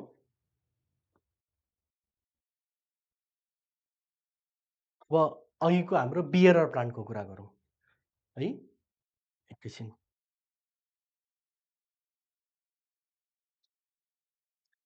बियरर प्लान्टको कुरा गर्दाखेरि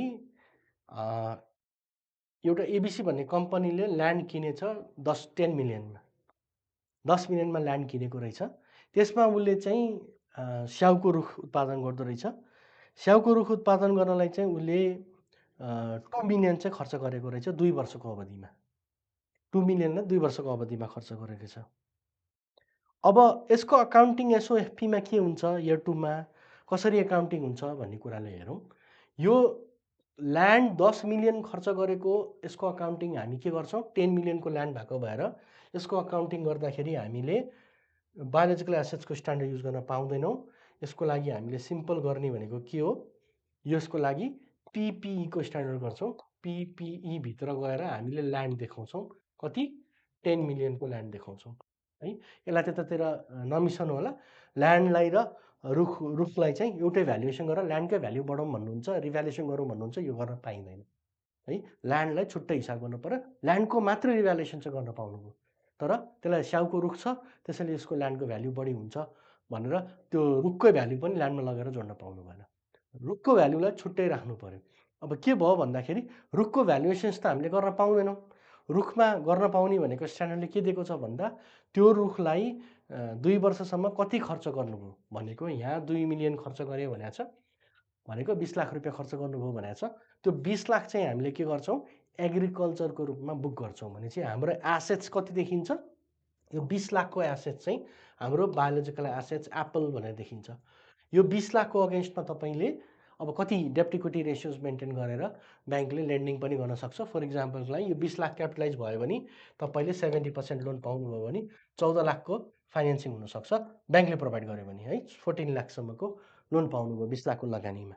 तर अहिले के भइरहेको थियो धेरैको भन्दाखेरि यो हिसाब नगर्दाखेरि होइन यो त खर्च लेख्न पाइन्छ त्यसैले पिएलमा खर्च लेखौँ भनेर नबुझिकन पिएलमा खर्च लेखिरहँदाखेरि चाहिँ हेर्दाखेरि ट्याक्स बचाउनको लागि खर्च लेखा जस्तो धेरैको ट्याक्सै तिर्नुपर्ने अवस्था हुँदैन। अनि त्यो खर्च मात्र लेखेर जाने र नेट प्रफिट चाहिँ नेगेटिभ जाने। यो कृषि उत्पादन गर्ने संस्थाहरूको पिएल चाहिँ नेगेटिभमा गइरहने कारण चाहिँ क्यापिटलाइज गर्नुपर्ने आइटम पनि पिएलमा खर्च लेखेर नेगेटिभ भइरहेको देखिन्छ। कारण चाहिँ यो यस्तै भए पनि हुनसक्छ। अब नर्मली घाटै भएर हुनसक्ने अर्कै कारण भयो। तर यहाँ चाहिँ क्यापिटलाइज गर्नुपर्ने आइटमलाई पनि पिएलमा खर्च लेखेर घाटा भएको हुनसक्छ घाटा देखिएको हुनसक्छ। गर्दाखेरि तपाईँको डेप्ट इक्विटी रेसियो नै पुग्दैन एसेट्स नै देखिँदैन ब्यालेन्स सिटमा भने यो बेलामा तपाईँले यो 2 वर्षको 2 मिलियन खर्चलाई चाहिँ एसेट्स देखाउन पाउनुहुन्छ है। यो 2 मा कसरी रेकर्ड हुन्छ भन्दाखेरि 20 लाख रुपियाँ तपाईँको सम्पत्तिको रूपमा बायोलोजिकल एसेट्सको रूपमा देखिन्छ। अब त्यसपछि ल्यान्डको छुट्टै अकाउन्टिङ भयो एप्पलको छुट्टै अकाउन्टिङ भयो।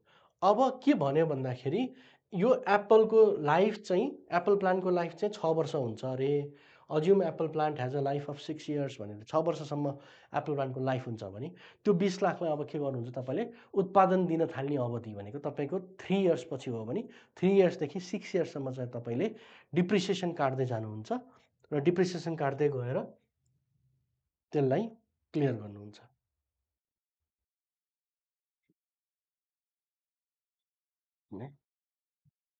यो बेलामा तपाईँले के गर्नुभयो सुरुको बेलामा ल्यान्डलाई बुक गर्नुभयो 2 मिलियनको एसेट्स बुक गर्नुभयो र यो 2 मिलियनको एसेट्सलाई चाहिँ अब डिप्रिसिएसन काट्दै जानुहुन्छ नेक्स्ट पछि चाहिँ 6 वर्षसम्मको अवधिको लागि। एउटा यो पहिलो उदाहरण भयो। अब दोस्रो उदाहरणमा अब यसलाई एप्पलको साटामा तपाईँको ड्रागन फ्रुट भए पनि त्यही हो एभाकाडो भए पनि त्यही हो। त्यसले गर्दाखेरि वनस्पतिको कुरामा यसमा जोडेर हेर्न सक्नुहुन्छ र तपाईँले के चाहिँ विचार गर्नु पऱ्यो भन्दा त्यो वनस्पतिको उत्पादन 1 वर्षभन्दा बढी हुन्छ कि 1 वर्षभन्दा कम हुन्छ त्यो व्यवसायलाई थाहा हुन्छ। त्यो 1 वर्षमै उत्पादन गर्ने हो कि काटेर फाल्ने हो भन्ने कुरा चाहिँ। त्यस्तै गरेर अब 5 वर्षमा त्यो एप्पल ट्रीले 2 टन चाहिँ स्याउ फलायो स्याउ उत्पादन भयो अनि त्यो स्याउको चाहिँ 10 लाख रुपियाँमा बेच्न पाइन्छ 1 मिलियन टन पर टन बेच्न पाइन्छ भने चाहिँ 2 टनको 20 लाख रुपियाँ के 2 लाख रुपियाँ भयो 20 लाख रुपियाँ भयो पर टन 1 मिलियन भनेपछि 2 टनको 20 लाख रुपियाँ भयो। तर प्याकेजिङ र ट्रान्सपोर्टेसन कस्टलाई चाहिँ 0.5 मिलियन लाग्छ भने त्यसको भ्याल्यु कति हुन्छ भन्दाखेरि फेयर भ्याल्यु 2 भयो कस्ट टु सेल 0.5 भयो त्यसैले भ्याल्यु अफ एप्पल चाहिँ 1.5 हो।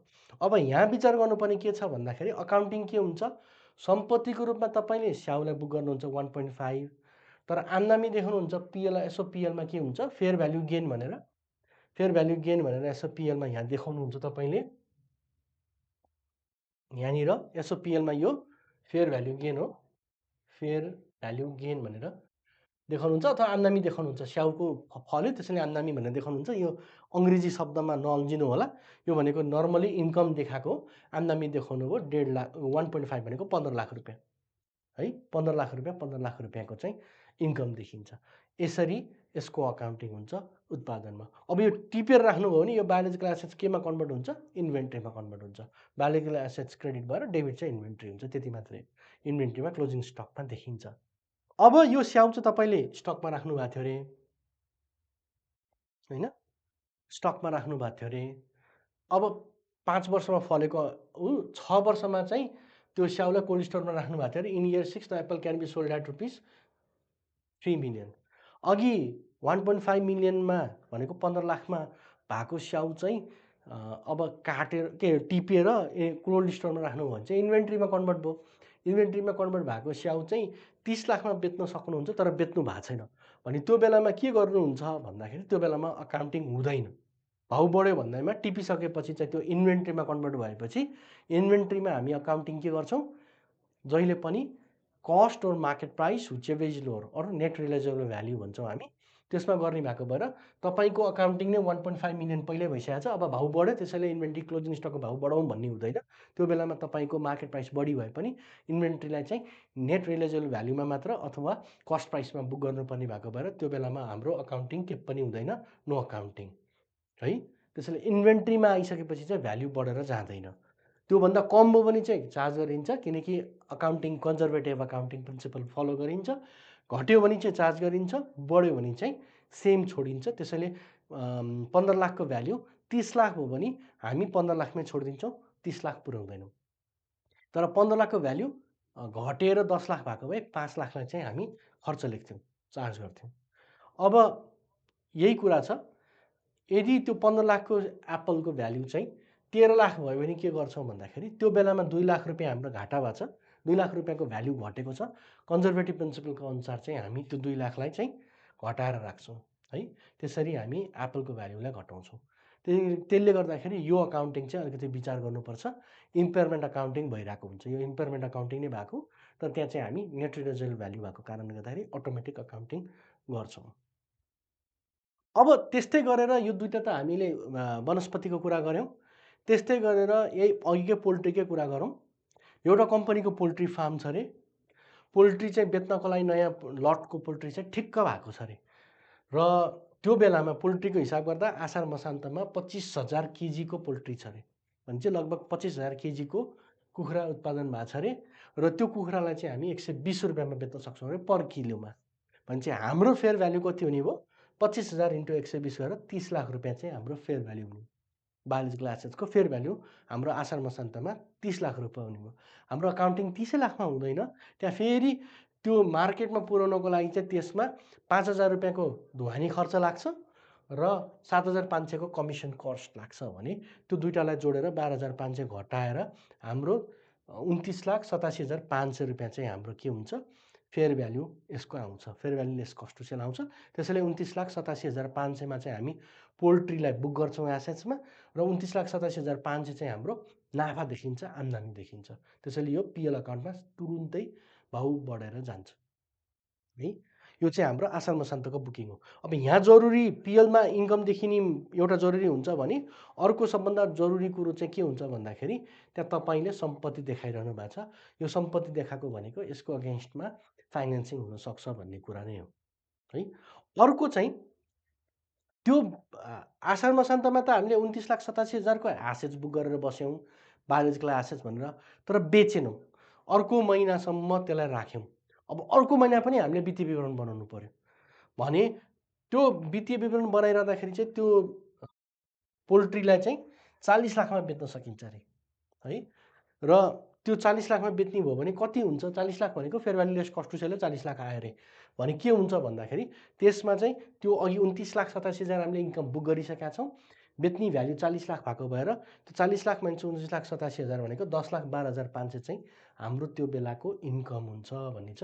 र यसलाई चाहिँ हामी यो पिरियडको यो इन्कम चाहिँ पहिलो वर्षमा जान्छ, यो वर्षको चाहिँ दोस्रो वर्षमा जान्छ। त्यसैले इन्कम नै भाग लाग्छ है। त्यसैले यसको इन्कम पहिल्यै पस्यो, दोस्रो वर्षको इन्कम यो पछिको इन्कम 40 लाख मध्ये 29 लाख पहिलो वर्षमा इन्कम गरियो भने बाँकी 10,12,000 चाहिँ हामीले दोस्रो वर्षमा इन्कम लेखाङ्कन गरेका हुन्छौँ। त्यसैले यो अकाउन्टिङमा कट अफ डेट भनेको चाहिँ एकदमै इम्पोर्टेन्ट हुन्छ। हाम्रो लागि कट अफ डेट भनेको हामी स्ट्यान्डर्डमा चाहिँ रिपोर्टिङ डेट भन्छौँ। त्यो रिपोर्टिङ डेट चाहिँ यसमा एकदमै महत्त्वपूर्ण हुन्छ र हामीले अघिल्लोचोटि 29 लाखलाई इन्कम फाल्यौँ र 10,12,000लाई फाल्यौँ। यो इन्कम टुक्रा मात्र गरेको मात्र कुरा होइन, त्यसको अगेन्स्टमा आसार मसान्तको वित्तीय विवरणको आधारमा फाइनेन्सिङदेखि लिएर इभ्यालुएसनदेखि लिएर कम्पनीको भ्यालुएसनदेखि लिएर सबै हुने भएको कारणले गर्दाखेरि यो बेलामा हाम्रो 29 लाखको सम्पत्तिको भ्यालुएसन्स हुन्छ। त्यसकै अगेन्स्टमा लेन्डिङदेखि लिएर सबै कुराहरू हुन्छ। अर्को, अब त्यही वित्तीय विवरण बनाउँदाखेरि सेकेन्ड लटलाई चाहिँ हालेको थियो तर रेडी भएको थिएन। सेकेन्ड लटको कुखुरा पनि हालेको थियौँ, तर त्यो कुखुरा राख्नको लागि चाहिँ 6,50,000 लगानी भइसकेको थियो, तर रेडी चाहिँ भएको छैन, बेच्न मिल्ने छैन। Fair value less cost to sell त्यसको थाहा हुँदैन। हामीले लगानी मात्र गरेको थियौँ 6,50,000 भने यो बेलामा सेकेन्ड लटलाई पनि त बुक गर्नुपर्छ भने त्यो बेलामा त्यो खर्चलाई हामी पिएलमा खर्च लेख्दैनौँ, त्यसलाई हामी के गर्छौँ, क्यापिटलाइज गरेर राख्छौँ। के भनेर क्यापिटलाइज गर्छौँ, बायोलोजिकल एसेट्स पोल्ट्री भनेर गरेको लगानीलाई त्यो सेकेन्ड लटको खर्चलाई पनि हामी एसेट्सको रूपमा देखाइरहेको छौँ। कतिले डब्लुआइपी भनेर देखाउनु भएको होला, कतिले के अरे देखाउनै नभएको होला, पिएलमा चार्ज गर्नुभएको होला। मेरो यहाँ निवेदन चाहिँ के छ भन्दाखेरि त्यसरी गरेको खर्चलाई चाहिँ पिएलमा लेख्ने होइन, त्यसलाई चाहिँ एसेट्स आउँछ भनेर वेट गरेर बस्ने हो र त्यसलाई एसेट्सको रूपमा देखाउने हो। त्यसमा गरेको खर्चलाई चाहिँ एसेट्सको रूपमा देखाइरहने हो र जब फेयर भ्याल्यु आउँछ त्यो लागेको खर्चलाई घटाएर देखाउने हो र त्यो बेलामा मात्र यसलाई चार्ज गर्ने हो। त्यसैले यो बेलामा चाहिँ तपाईँले यो बायोलोजिकल एसेट्समा लागेको खर्चलाई चाहिँ एसेट्सको रूपमा देखाउनुहोस् भन्ने हो है। इम्पेयरमेन्ट टेस्टिङ चाहिँ गरेको हुनुपर्छ। यदि त्यो उत्पादन छैन, यो सेकेन्ड लट बिग्रियो भने चाहिँ सेकेन्ड लटमा चाहिँ ड्यामेज हुने रहेछ भने त्यो बेलामा यो 6,50,000लाई चाहिँ तपाईँले चार्ज गर्न पाउनुहुन्छ है। त्यो कारणले गर्दाखेरि यसरी चाहिँ अकाउन्टिङ गर्ने हो। र यसमा फेरि पनि मैले ब्यालेन्स सिट देखाउन चाहेँ। यो ब्यालेन्स सिट देखाइरहँदाखेरि चाहिँ तपाईँको ब्यालेन्स सिटको फेसमै देखाउँदाखेरि चाहिँ यहाँनिर हेर्नुहोस् त, property plant and equipment, investment property. अब तपाईँको एनएफआरएस, आइएफआरएस के अरे एसएमइज अथवा एमइज जेसुकै होस्, त्यो बेलामा तपाईँले के गर्न सक्नुहुन्छ, बायोलोजिकल एसेट्सलाई चाहिँ छुट्टै लाइन आइटममा देखाउन सक्नुहुन्छ, पिपीभित्र पसाउनु भएन नर्मल्ली। र यो पनि करेन्ट र नन करेन्टको रूपमा देखिन्छ। यो बायोलोजिकल एसेट्सभित्र तपाईँको बियरर के अरे बियरर प्लान्ट पनि पस्छ, त्यसपछि ऐको जस्तो के अरे बायोलोजिकल एसेट्स पनि पस्छ। त्यसलाई एसेट्सको रूपमा देखाउनु भयो र कन्भर्ट हुने खालको के अरे 1 वर्षभित्रमा क्यासमा कन्भर्ट हुने खालको एसेट्स हो भने त्यसलाई चाहिँ करेन्ट एसेट्सभित्र देखाउनु भयो। 1 वर्षभित्र एसेट्स होइन, लङ टर्म खालको एसेट्स हो भने त्यसलाई चाहिँ यहाँभित्र देखाउनु भयो। त्यस्तै गरेर प्रफिट एन्ड लस अकाउन्टको कुरा गर्नुभयो भने प्रफिट एन्ड लस अकाउन्टभित्र पनि तपाईँले इन्कम हेर्नुभयो भने त्यहाँभित्र इन्कम देखाउँदाखेरि नर्मली रेभिन्यूको हेडभित्र गएर यसरी fair value gain on apple, fair value gain अथवा के भनेर कुनमा इन्कम भएको छ त्यसरी लेख्न सक्नुहुन्छ। त्यसैले त्यहाँ गएर के बुझिन्छ भन्दा फेयर भ्याल्यु भन्ने बित्तिकै, गेन भन्ने बित्तिकै यो अनरियलाइज हुनसक्छ। अघि हाम्रो इन्कम्सहरू धेरै जसो अनरियलाइज इन्कम हो तर इन्कम भयो, किनकि स्याउको रुखमा फलेको रुखको रुखमा फलेको स्याउको पनि हामीले इन्कम देखाएर एसेट्स देखाइरहेछौँ। त्यसैले त्यसले पिएल अकाउन्टमा हाम्रो इन्कम बढाइरहेछ तर त्यो पैसामा कन्भर्ट नभएको हुनसक्छ। त्यो बेलामा हाम्रो के हुन्छ, अनरियलाइज्ड इन्कम हो तर त्यसले पिएल लग्न पाइन्छ किनकि तपाईँको त्यसको अगेन्स्टमा एसेट्स छ। तर खालि त्यति हो कि त्यसको रिस्क चाहिँ बढी छ, रिस्क क्लास चाहिँ डिफ्रेन्ट छ, बढी भन्दा पनि रिस्क क्लास डिफ्रेन्ट छ। त्यो कारणले गर्दाखेरि हामीले ब्यालेन्स सिटमा देखाउँदाखेरि बायोलोजिकल एसेट्सको हेडमा, अघि हामीले ब्यालेन्स सिटमा यहाँ देखाउँदाखेरि बायोलोजिकल एसेट्स भनेर देखाएको कारण चाहिँ के हो भन्दा यो वित्तीय विवरणको प्रयोगकर्तालाई यो फरक खालको सम्पत्ति है, यसको रिस्क क्लास चाहिँ फरक छ है भनेर भनिदिएको। त्यसैले यसलाई नर्मली पिपीभित्र यतातिर गएर अरूतिर गएर लुकाएर मर्ज गरेर लुकाएर देखाइँदैन, इन्भेन्ट्रीभित्र पनि लगेर देखाइँदैन।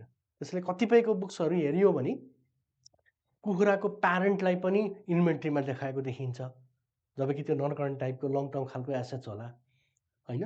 अनि स्याउको रुख अथवा एभाकाडोको रुख अथवा त्यो प्लान्टेसन्समा गरेको लगानीलाई पनि इन्भेन्ट्रीभित्र देखाइएको हुन्छ अथवा पिपीभित्र देखाइएको हुन्छ। त्यो चाहिँ स्ट्यान्डर्डले नर्मल्ली नदेखाउनुहोस् भन्छ, छुट्टै छुट्टै देखाउनु पर्ने चाहिँ रिक्वायरमेन्ट हो। त्यसैले मोटामोटी यो स्ट्यान्डर्डले भन्न खोजेको कुरालाई मैले सम्भव गर्दाखेरि हामीले सानो स्ट्यान्डर्ड छ तर बुझ्नु जरुरी छ र महत्त्वपूर्ण छ, किनकि धेरैजसोको व्यवसायीको कृषिमा गरेको लगानीको फाइनेन्सिङ नै गर्न मिलेन, लेन्डिङ नै गर्न मिलेन भन्ने गुनासो आएको कारणले गर्दाखेरि आज हामीले यो सेसन चलाउन खोजेको हौँ। यो सेसन्समा तपाईँले 3टा क्याटेगोरी मात्र बनाउनुहोस् भनेका छौँ। एउटा वनस्पतिलाई 2टा क्याटेगोरी, बियरर प्लान्ट र एग्रिकल्चर प्रड्युसको रूपमा, र तेस्रो चाहिँ बायोलोजिकल एसेट्समा। बियरर प्लान्टमा डिप्रिसिएसन काट्ने हिसाब राख्नुहोस्, एग्रिकल्चर प्रड्युसमा fair value less cost to sell, biological एसेट्समा fair value less cost to sell. Biological एसेट्समा fair value less cost to sell थाहा पाउनु भएन, मेच्योर्ड खालको भइसकेको छ जीव जन्तु भने त्यो बेलामा मात्र तपाईँले डिप्रिसिएसन काट्न पाउनुहुन्छ भन्ने यति नै हो। अब यसमा वित्तीय विवरण बनाउने, ब्यालेन्स सिटमा के देखाउने, पिएलमा के देखाउने मात्रै होइन। आइएफआरएस स्ट्यान्डर्डले, अकाउन्टिङ स्ट्यान्डर्डले के भन्छ, वित्तीय विवरणको लेखा सम्बन्धी टिप्पणीमा के देखाउनुहुन्छ, कसरी रिपोर्ट गर्नुहुन्छ भन्ने कुरालाई पनि उल्लेख गरिदिएको छ। त्यसैले प्रिपेयररलाई एकचोटि हेर्नु होला। यसमा तपाईँले के खोलाउनु पर्छ भन्दाखेरि तपाईँले कति इन्कम फेयर भ्याल्यु भनेर देखाउनु भयो, त्यसलाई हामीले छुट्टै देखाउनु पर्छ भनेको छौँ। फेयर भ्याल्युको पिएलमा चार्ज गरेकोलाई फेयर भ्याल्यु भनेर देखाउनु भएपछि अनरियलाइज इन्कम हो भन्ने कुरालाई यहाँ देखाइन्छ। त्यस्तै गरेर त्यो खर्च भयो भने त्यसमा इम्पेयरमेन्ट भयो, घटाएर जानुभयो, फेयर भ्याल्यु घट्दै गयो भने त्यो कुरालाई पनि खोलाइदिनुहोस् भन्छ। जस्तो आज स्याउको 1 करोडको भ्याल्यु थियो, भोलि भ्यालुएसन्स गर्दाखेरि 80 लाख मात्र आयो, 20 लाख रुपियाँ चार्ज गर्नुभयो भने त्यो इम्पेयरमेन्टलाई पनि खोलाइदिनुहोस् भन्छ। अब त्यस्तो घाटा हुँदाखेरि क्लेम गर्नु पऱ्यो भने आयकरले नोटिफाई पनि गर्नु भनिन्छ, त्यो छँदैछ। एज अ अडिटर चाहिँ तपाईँले के हेर्नु पऱ्यो भन्दा यो फेयर भ्याल्युको हिसाब कसरी भइरहेछ, अन्टसन्ट बुक्स पो बनाइरहेको छ कि फेयर भ्याल्यु पाइन्छ भनिरहँदाखेरि भनेर त्यो भ्याल्यु नै आएको छ कि छैन भन्नको लागि चाहिँ तपाईँले त्यो दिनको प्राइस हेर्ने भनेको अघि नै मैले भनिसकेँ, टेक्निकल्ली, फाइनेन्सियली र लिगली भाएबल हुनु पऱ्यो र मोस्ट एडभान्टेजेस मार्केट अथवा मेजर मार्केट त्यहाँको प्राइस मात्र लिन पाउनुहुन्छ भनेछ, त्यो कुरालाई हेर्नु पऱ्यो भनेछ र कसरी एकाउन्टिङ भयो त्यो कुरालाई खोलाइदिनुहोस् भनेछ है। यति नै हो।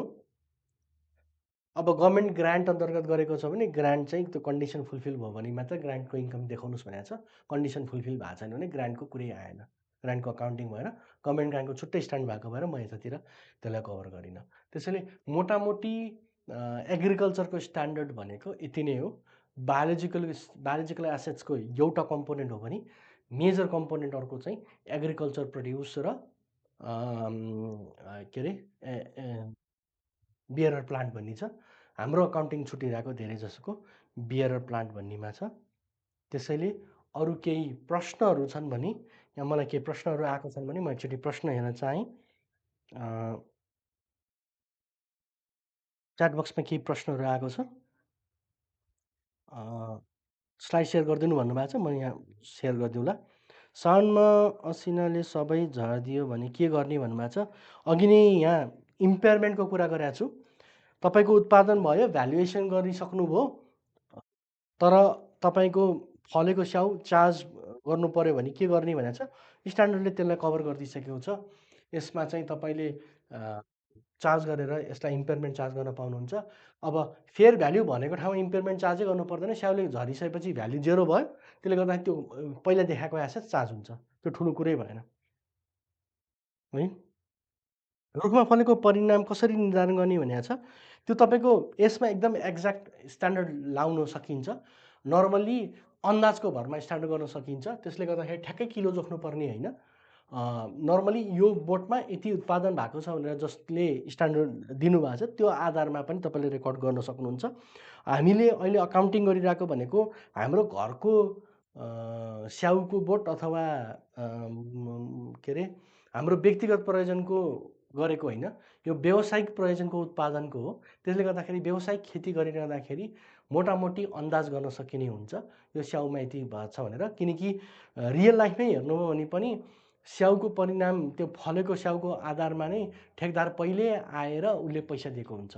भनेपछि तपाईँलाई मोटामोटी त्यसको प्राइस फेयर भ्याल्यु पहिले थाहा भइसकेको हुन्छ।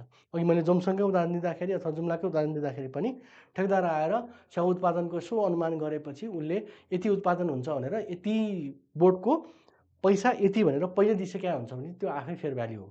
त्यहाँ कस्ट टु सेलै आएन, किनकि ठेकदार आफै आएर टिपिदिएर लगिदिने भयो। भनेपछि त्यहाँ कस्ट टु सेल आएन भने फेयर भ्याल्यु त्यही नै हो। त्यसैले तपाईँले आसार मसान्तमा वित्तीय विवरण बनाइरहँदाखेरि स्याउको त्यो अन्दाज भ्याल्यु गर्दाखेरि जति फेयर भ्याल्यु उसले ठेकदारले दिएको छ त्यसलाई नै अकाउन्टिङमा एसेट्सको रूपमा देखाएर इन्कम देखाउन पाउनुहुन्छ है। त्यसले गर्दाखेरि तपाईँको इन्कम अगाडिको वर्षमा प्रिपोन्ड पनि हुन्छ र एसेट्स पनि देखिन्छ। अब पछि ट्रान्सफर नै रिस्क भइसकेको छ, ठेकदारले कम उत्पादन भने कम लग्छ, बढी उत्पादन भने ठेकदारको फाइदा हुन्छ। भनेपछि त्यहाँ मोटामोटी यो सैद्धान्तिक रूपमा सोद्धाखेरि कसरी पत्ता लगाउने भने पनि मोटामोटी प्राइस चाहिँ त्यो व्यावसायिक रूपमा गरेको खेतीहरूमा थाहा हुन्छ। बङ्गुर पालन कम्पनीको कसरी अकाउन्टिङ गर्ने न्यास फर एमिजमा भन्नुभएको छ। अघि मैले कुरा गरिसकेँ, बङ्गुर पालन भए पनि यो अघि गाई पालन भए पनि कुखुरा पालन भए पनि त्यो बेलामा बङ्गुरकोमा लागेको सबै कस्टहरूलाई तपाईँले क्यापिटलाइज गर्न पाउनुहुन्छ। त्यो बेलामा बङ्गुरको फेयर भ्याल्यु निकाल्न सक्नुहुन्छ। जुन बेला वित्तीय विवरण बनाउनु भयो त्यो बेलामा त्यसको प्राइस कति हो भनेर उत्पादन किलोको हिसाबले किलो जोखेर निकाल्न सक्नुहुन्छ। त्यसलाई बेच्न कुनै खर्च लागेको छ भने त्यो खर्च लाग्न सक्छ भने त्यसलाई घटाएर त्यसको भ्याल्यु गर्न पाउनुहुन्छ। त्यसैले बङ्गुर पालन, गाई पालन जेसुकै भए पनि वित्तीय विवरण बन्ने अवधिमा त्यो मितिमा आसार मसान्त नै भनौँ प्रायः त्यो मितिमा तपाईँसँग भएको बङ्गुरको कति केजीको बङ्गुर हो, कति भ्याल्यु आउँछ, त्यो भ्याल्युलाई सम्पत्तिको रूपमा देखाएर आम्दानी देखाउन पाउनुहुन्छ।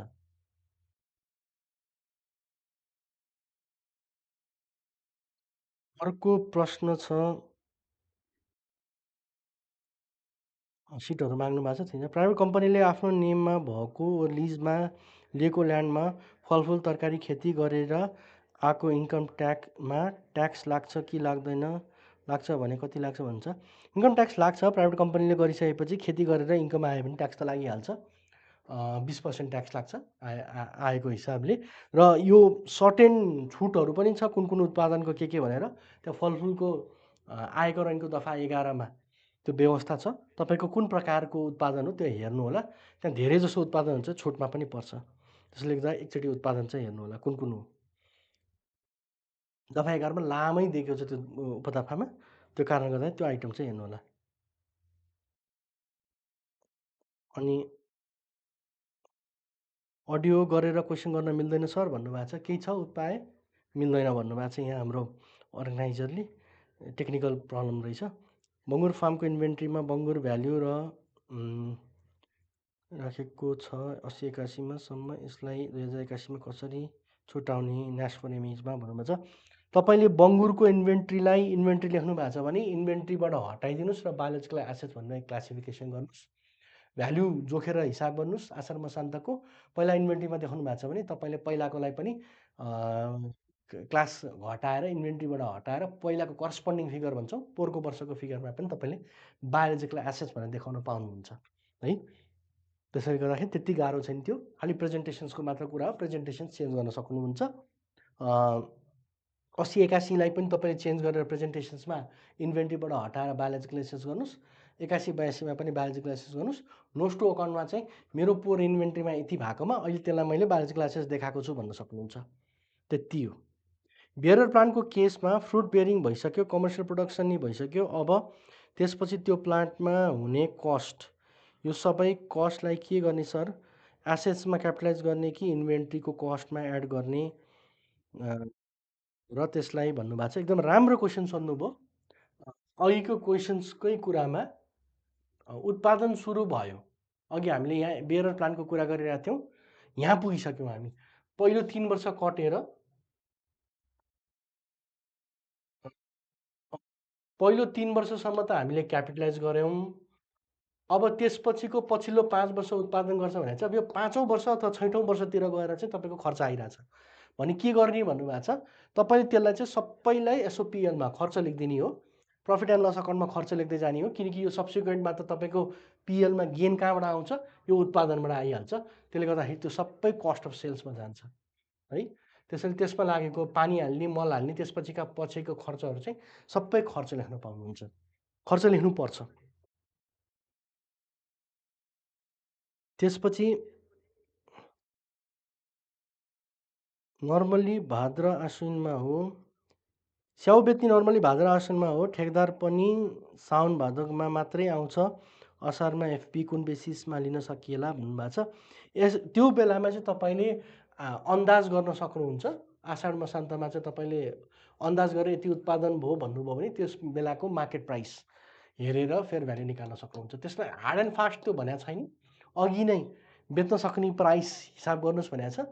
तपाईँले त्यसमा अलिकति लोवर एन्डमै गर्न सक्नुहुन्छ, तर एसेस चाहिँ देखाउन पाउनुहुन्छ।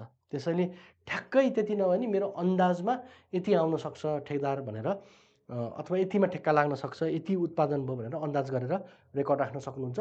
त्यो बढेर गयो भने त तपाईँले बढेको नाफा पछाडि बुक गर्नुहुन्छ, घटेर गयो भने त्यो नाफा पनि पछाडि खर्च लेख्नुहुन्छ। तर एकदम एक्सेप्सनल चाहिँ हुँदैन फेरि त्यो, किनकि तपाईँले अन्दाज गर्दाखेरि चाहिँ नियर टु नै गर्न सक्नुहुन्छ, 2 महिनाकोमै चेन्ज हुने भएको भएर। बियर प्लान्टको केसमा फ्रुट बियरिङ भइसकेपछि डिप्रिसिएसन कसरी चार्ज गर्ने? As per number of fruits that will bear in coming years or as per the life of the tree? As per the life of the tree गर्ने है। यो रुखको उत्पादन अवधिको आधारमा गर्ने हो, कति उत्पादन भयो भनेर गर्ने होइन। स्याउलाई त हामीले अघि नै भनिसक्यौँ, स्याउलाई हामी एग्रिकल्चर प्रड्युसको आधारमा रेकर्ड गऱ्यौँ होइन। स्याउलाई अघि हामीले एग्रिकल्चर प्रड्युसको आधारमा रेकर्ड गऱ्यौँ। त्यसैले स्याउको आधारमा गर्ने होइन। योभन्दा अगाडिको डिप्रिसिएसन काट्नु पऱ्यो भने के गर्ने भन्नुभएको छ। डिप्रिसिएसन काट्नु पऱ्यो भने चाहिँ बियर प्लान्टले यो स्याउको रुखको लाइफको आधारमा गर्ने हो, बियर प्लान्टको आधारमा होइन। नर्सरीमा सिड पर्चेस गरेर ग्रोइङ गर्दा जाँदा भ्याल्यु एड हुन्छ, त्यसलाई अकाउन्टिङमा कसरी एडजस्ट गर्ने हो भन्नुभएको छ। नर्सरीमा सिड प्रड्युस गरेर ग्रोइङ गर्दा भन्नुभएको छ। यो कस्तो खालको सिड पर्चेस, के ग्रोइङ गर्ने प्लान्ट के हो, बियर प्लान्ट हो कि एग्रिकल्चर प्रड्युस हो हेर्नुहोस्। बियर प्लान्ट हो भने क्यापिटलाइज गर्न पाउनुभयो। यदि त्यो सर्ट टर्म खालको सिजनल फुल हो अथवा 1 वर्षभन्दा कमको अवधिको फुल हो भने चाहिँ त्यसलाई खर्च लेख्दै जानुपर्छ, त्यति मात्रै हो है। त्यसरी दुईवटा छुटाउनुहोस्। बियर प्लान्ट हो कि फर्स्टमा नर्सरीको त्यो तपाईँले भन्नुभएको के अरे बिउ किनेर उत्पादन गर्ने भनेको चाहिँ बियर प्लान्ट हो। 1 वर्षभन्दा लामो अवधिको खालको उत्पादन दिने खालको हो भने त्यसलाई क्यापिटलाइज गर्न पाउनुभयो। होइन साधारण सिजन खालको हो अथवा तपाईँको 2-3 महिनामै बेच्ने खालको हो भने चाहिँ त्यसलाई खर्च लेख्दै जाने हो। टिक ट्री फार्मिङको अकाउन्टिङले फाइनेन्सियल्समा कसरी देखाउन सकिन्छ होला? टिक ट्री पनि यही बियर प्लान्ट जस्तै हो। टिक ट्रीमा तपाईँले कति हजार बोट रोप्नुभयो, त्यसमा लागेका सम्पूर्ण खर्चहरूलाई क्यापिटलाइज गरेर जानुहोस्। मलाई टिक कति वर्षमा उत्पादन हुन्छ ठ्याक्कै थाहा भएन, तर त्यो पनि 3-4 वर्ष, 5 वर्ष, 7 वर्ष कति होला, त्यतिखेरसम्म उत्पादन आउँदैन होला। त्यति वर्षसम्म तपाईँले त्यसको स्ट्यान्डर्ड हुन्छ, त्यो अब खोज्दाखेरि भेट्नु पऱ्यो, त्यतिसम्म क्यापिटलाइज गर्नु पऱ्यो। र त्यो पछि चाहिँ तपाईँले उत्पादन आएपछि त्यसको उत्पादनलाई चाहिँ value, fair value less cost to sell गर्न पाउनुभयो। त्यो उत्पादन आउँदाखेरि चाहिँ टिकमा त सिधै त्यो काटेर बेच्ने भएको कारणले त्यसको फेयर भ्याल्युमा बेच्न सक्नुहुन्न। एक्सेसेस बुक र ट्याक्समा फरक आएको डिफर ट्याक्स कसरी निकाल्ने, कहाँ कसरी असर पर्छ भन्नुभएको छ। एकदम सिम्पल छ। तपाईँको पिपी एकछिन है, तपाईँको पिपीको भ्याल्यु चाहिँ अथवा बायोलोजिकल एसेट्सको भ्याल्यु भनौँ, बायोलोजिकल एसेट्सको भ्याल्यु चाहिँ 1000 गरेर दुईटाको 1000 आयो। डिप्रिसिएसन काटेपछिको भ्याल्यु 2000 आयो। ट्याक्सको डब्लुडिबी चाहिँ तपाईँको 3000 आयो, किनकि कम डिप्रिसिएसन काट्यो भने 3000 आयो भनौँ भने अकाउन्टिङ बेस 2000 भयो, ट्याक्स बेस 3000 भयो भनेपछि ग्याप कति भयो? 1000 भयो। तपाईँलाई लाग्ने ट्याक्स रेट छ @20% छ अरे ट्याक्स तपाईँलाई लाग्छ भने 1000 को ग्यापमा 20% भनेको 200 रुपियाँ चाहिँ तपाईँको के भयो, डिफर्ड ट्याक्स हुने भयो। तर यो डिफर्ड ट्याक्स एसेट्स हो कि लायबिलिटी हो भन्नलाई सिम्पल तरिका के छ भन्दा अकाउन्टिङ बढाएछ कि कम छ भन्नुहोस्। अकाउन्टिङ कम छ, त्यसैले अकाउन्टिङलाई बढाइदिनु पऱ्यो भने यो एसेट्स हुन्छ। ट्याक्स बेस कम छ भने चाहिँ त्यो बेलामा चाहिँ लायबिलिटी हुन्छ। त्यति मात्र हेर्नुहोस्। यहाँ ट्याक्स बेस भन्दा अकाउन्टिङ बेस कम छ एसेट्सको साइडमा, त्यसैले एसेट्सलाई बढाउनु पऱ्यो। त्यसैले तपाईँले डिटिए बनाउनुहोस्, त्यति मात्र। 200ले डिटिए हुन्छ। यसको अकाउन्टिङ के हुन्छ? Deferred tax assets 200 to deferred tax income 200। Debit क्रेडिटको कुरा गर्नुभयो भने यति मात्रै हो।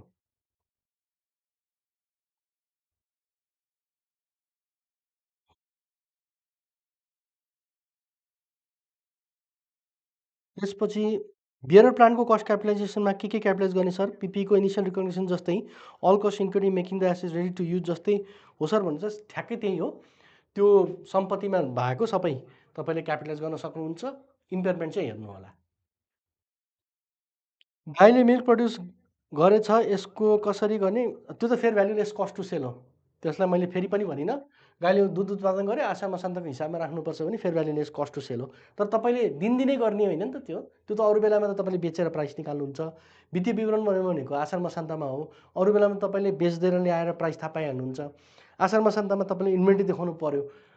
धेरै ठुलो उ गर्नुभएको थियो, तपाईँसँग 10,000 लिटर दुध बाँकी छ भने 10,000 लिटर दुधलाई चाहिँ तपाईँले fair valueless cost to sale गरेर बुक गर्न पाउनुभयो इन्भेन्ट्रीमा, किनकि उत्पादन भइसकेको छ। त्यसले गर्दाखेरि अघि क्वेसन नम्बर 1मा ट्रान्सपोर्टेसन कस्ट किन फेयर भ्यालुमा कन्सिडर गर्नु भएन भनेर सोध्नु भएको छ। एकदमै ट्याक्कै समात्नु भयो। यहाँ मैले नगर्नुको कारण एकचोटि हेर्नु होला। यो हुनु त अर्थमेटिकल कुरा हो, प्र्याक्टिकल लाइफमा त्यति समस्या नहोला। तर एकचोटि हेर्नुहोस्, यो फेयर भ्याल्यु नै 85,000 हो। यसको एकैछिन, यसको फेयर भ्याल्यु नै 85,000 हो। Fair value less cost to sell भने भएर यो अगाडि लागेको कस्ट त हामीले गर्नु परेन। 85,000 को गाईको फेयर भ्याल्यु भएको कारणले यो 5,000लाई हामीले कन्सिडर गरेनौँ। कस्ट टु सेल भनेको चाहिँ यो 5,000 र यो 2,000, 85,000 को गाई 5,000 प्लस 2,000 7,000मा लाग्ने भएको कारणले गर्दाखेरि हामीले यो 5,000लाई कन्सिडर नगरे। यो चाहिँ एसओपिएलमा चार्ज हुन्छ। तर यो रियल लाइफ सिचुएसनमा यस्तो नहुनसक्छ, किनकि ल्याउने बित्तिकै fair value less cost to sell हिसाब भन्नु पऱ्यो भने।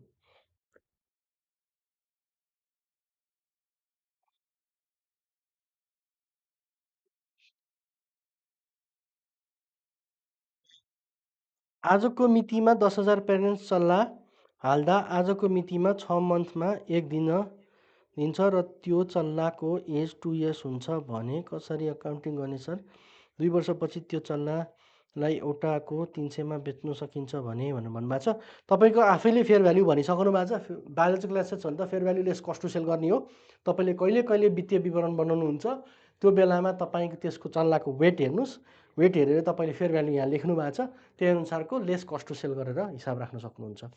इन्भोइस बिल काट्दा सेल्स बुक हुँदैन सर भनेपछि यो इन्भोइस बिल काट्ने होइन, यो खालि इन्कम गर्ने हो, फेयर भ्याल्यु गेन गर्ने हो। यसमा इन्भोइस हुँदैन। तपाईँले थर्ड पार्टीलाई बेचेको होइन। तपाईँको यो अनरियलाइज गेन भनेर भन्नुभएको छ, ठिक पत्ता लगाउनु भयो। यसमा इन्भोइस हुँदैन, फेयर भ्याल्यु मात्रै गरेको। जब त्योलाई रियलमा बेच्नुहुन्छ त्यसपछि मात्रै इन्भोइस काटिन्छ। त्यसैले त्यहाँनिर फरक पर्छ। क्रप्स प्रोडक्सनमा 50% एक्जिबिसन छ सर भन्नुभएको छ। क्रप्स प्रोडक्सनमा 50% सर्टेन दफा 11 एकचोटि हेर्नु ल, त्यसमा कुन कुन क्रप्समा भनेर छ। त्यसमा माउरी, खेती माउरी, घार केसम्म त्यस्तो त्यस्तो छ भने स्पेसिफिकली भनेको छ।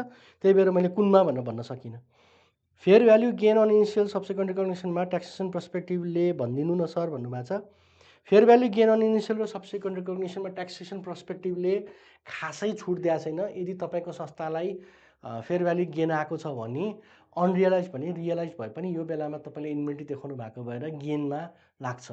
अब अलिकति ट्रिकी पार्ट चाहिँ दफा 40 र 36 छोएर भन्छौँ। ट्रिकी भनेको चाहिँ किन भन्दाखेरि अनरियलाइज हो, ट्याक्स हिसाब नगर्नुपर्छ कि भन्ने ठाउँ चाहिँ देखिन्छ। तर त्यहाँनिर कन्भर्जन हुने भएको कारणले गर्दाखेरि फेयर भ्यालुबल इन्भेन्ट्रीमा कन्भर्ट हुने भएको कारणले गर्दाखेरि त्यहाँ डिस्पोजल मानिन्छ। त्यसैले गर्दाखेरि मैले चाहिँ ट्याक्स लाग्दैन भनिनँ। फेयर भ्याल्यु गेन हुँदाखेरि चाहिँ ट्याक्स लाग्ने सिचुएसन छ। तपाईँले इन्भेन्ट्री देखाउँदा फेयर भ्याल्यु गेन हुनुभयो भने यो केसमा चाहिँ ट्याक्स लाग्छ, किनकि त्यहाँनिर परिवर्तन हुन्छ। Fair value increase in year and is it taxable भन्नुभएको छ। यस, इट्स ट्याक्सेबल। त्यही भएर अरू फेयर भ्याल्युमा, सेयरको फेयर भ्याल्युमा ट्याक्सेबल छैन, डिस्पोजल मानिँदैन। जब डिस्पोजल हुन्छ अथवा ल्यान्डको केसमा पनि, इन्भेस्टमेन्ट प्रपर्टीको केसमा पनि फेयर भ्याल्यु गेन हुन्छ। ल्यान्डको केसमा पनि रिभ्यालुएसन हुन्छ, त्यो बेलामा चाहिँ डिस्पोजल नमानिने हुन्छ। तर यो बेलामा चाहिँ त्यो कन्भर्ट सब्सिक्वेन्टली कन्भर्ट हुने भएको भएर इन्कम रिकगनाइज हुने, आम्दानी जनाउने भएको भएर आम्दानी देखिने भएको भएर ट्याक्स लाग्ने देखिन्छ। प्र्याक्टिकल केसमा काफको फेयर भ्यालु कसरी डिटरमाइन हुन्छ भन्नुभएको छ। एकदम एउटा क्वेसन सोध्नुभयो। मैले आफ्नो एक्सपिरियन्समा यही काफ्सकै कुरा भएको थियो। एउटा अकाउन्टिङ गर्दाखेरि राम्रै इन्भेस्टमेन्ट भएर चाहिँ काफ्समा र यसको भ्यालुएसन्स गर्नुपर्ने थियो। फेयर भ्याल्यु निकाल्दाखेरि ठ्याक्कै प्राइस पाइएको थिएन। त्यसपछि हामीले के गर्यौँ भन्दाखेरि त्यो काप्सको फेयर भ्याल्यु निकाल्नको लागि इन्सुरेन्सले नै एउटा प्राइस दिएको रहेछ। 1,20,000 पर काप्सको इन्सुरेन्स हुँदो रहेछ। त्यो खालको पनि एउटा प्राइस हुनसक्छ। फेरि इन्सुरेन्स पनि फरक रहेछ। नर्मल इन्सुरेन्स गऱ्यो क्लेम नगर्ने भने एउटा रेट 1,00,000 रुपियाँ, त्यसपछि डिटेल भयो भने 1,20,000, अनि आफ्नै इन्सुरेन्ससँग गऱ्यो भने 1,50,000सम्म आउने भने त्यस्तो इन्सुरेन्सको पनि भ्याल्यु हुँदो रहेछ। त्यसले गर्दाखेरि त्यो पनि एउटा फेयर भ्याल्युको रेफरेन्स चाहिँ तपाईँले लिन सक्ने देखिन्छ, काहीँ केही नभयो भने। Earthworm is purchase for the production of composite भन्ने कमिङ इयर्समा अर्थवर्म रिप्रोड्युस भएर भन्दा गयो भने त्यसको भ्यालुएसन कसरी गर्न मिल्छ? If there is not motive to sell the earthworm then the answer will differ or not. यो अलिक ट्रिकी हुनसक्छ। अर्थवर्म भनेको बायोलोजिकल एसेस भयो। फेयर भ्याल्यु छैन भने तपाईँले र तपाईँको इन्टेन्सनको कुरा त स्ट्यान्डर्डले गरेको छैन, फेयर भ्याल्युकै कुरा गरेको छ। अर्थवर्मको फेयर भ्याल्यु र तपाईँले मोटामोटी यति उत्पादन भएको छ, फिसरीमा पनि त्यही हुन्छ भने त्यो बेलामा तपाईँले अघि देख्नु भएको अनुसार मेरो विचारमा चाहिँ त्यसको भ्यालुएसन्स गर्नुपर्छ। एकैछिन यहाँ हेर्नु होला। यहाँनिर तपाईँको फेयर भ्याल्यु छैन भने मात्र कस्ट र अकुमुलेटेड डिप्रिसिएसन गर्न पाउनुभयो भनेको छ, नभए फेयर भ्याल्यु नै निकाल्नुपर्छ भनेको छ। त्यसैले गर्दाखेरि तपाईँले फेयर भ्याल्यु निकाल्न सक्नुभयो अथवा मोटामोटी प्राइस पाउनुभयो, बेच्ने प्राइस पाउनुभयो भने तपाईँको मोटिभमा फरक पर्दैन। कुनै पनि स्ट्यान्डर्डले फेयर भ्याल्यु निकाल्दाखेरि मोटिभको कुरा गरेको छैन यसमा चाहिँ। त्यसैले गर्दाखेरि अन्टिल अनलेस तपाईँको अर्थवर्म छ भने मुभमेन्ट गर्नको लागि अब त्यो फेयर भ्याल्युमै देखाउनु पर्ने हुनसक्छ, एसेसमा देखाउन सक्नुभयो। त्यसैले त्यहाँ मोटिभको कुरा गरेको छैन। होइन फेयर भ्याल्यु नै छैन तर एसेस लङ टर्म हो भने त्यो बेलामा मात्रै र मेच्योर्ड भइसक्यो भने त्यो बेलामा मात्रै तपाईँले डिप्रिसिएसन काट्न पाउनुहुन्छ भनेको छ। त्यसैले मेरो विचारमा चाहिँ त्यो बेलामा तपाईँको इन्टेन्सन्स भनेको फेयर भ्याल्यु मोटिभ नभए पनि तपाईँले एसेस देखाउनलाई फेयर भ्याल्यु रिकगनाइज गर्न सक्नुहुन्छ, गर्नुपर्छ। र गोबर अनि त्यो अर्थवर्म युज गरेर भने फर्टिलाइजर इफ डब्लुआइपी फेजमा छ भने त्यसको भ्याल्यु कसरी डिटरमाइन गर्ने भन्ने छ। डब्लुआइपी फेजमा छ भने त त्यसमा लागेको कस्टलाई क्यापिटलाइज गर्दै जाने होला। If you cannot calculate fair value, fair value छैन भने चाहिँ गर्ने होला। तपाईँको उद्देश्य भनेको अर्थवर्म युज गरेर म्यान्युर बेच्ने हो अथवा मल बेच्ने हो भने मलको नै फेयर भ्याल्यु निकाल्ने होला। त्यो चाहिँ फेरि यतापट्टि परेन, त्यो चाहिँ इन्भेन्ट्रीमा पर्छ, बायोलोजिकल एसेस पर्दैन। मलको कुरा गर्ने हो भने चाहिँ किन त्यो भनेको प्राणी पनि होइन, वनस्पति पनि होइन। त्यो बेलामा अर्थवर्मको मात्र भ्यालुएसन्सको कुरा यहाँ आउँछ। 2080-81मा यो त अघिकै कुरा भयो। 2080मा बङ्गुर र दाना मेडिसिनलाई कस्ट गुड सोल्ड भित्र क्लोजिङ स्टकमा राखिएको थियो।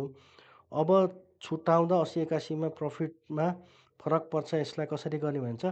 इमेटेरियल छ भने नोट टु अकाउन्टमा डिस्क्लोज गरेर सब्सिक्वेन्टलीमा त चार्ज गर्नुहोस्, किनकि पहिलाको चेन्ज गरिरहनु सक्नु भएन। सिग्निफिकेन्ट फरक पर्छ भने चाहिँ त्यसलाई त्यो कस्टलाई पनि तपाईँले क्यापिटलाइज गर्न पाउनुहुन्छ।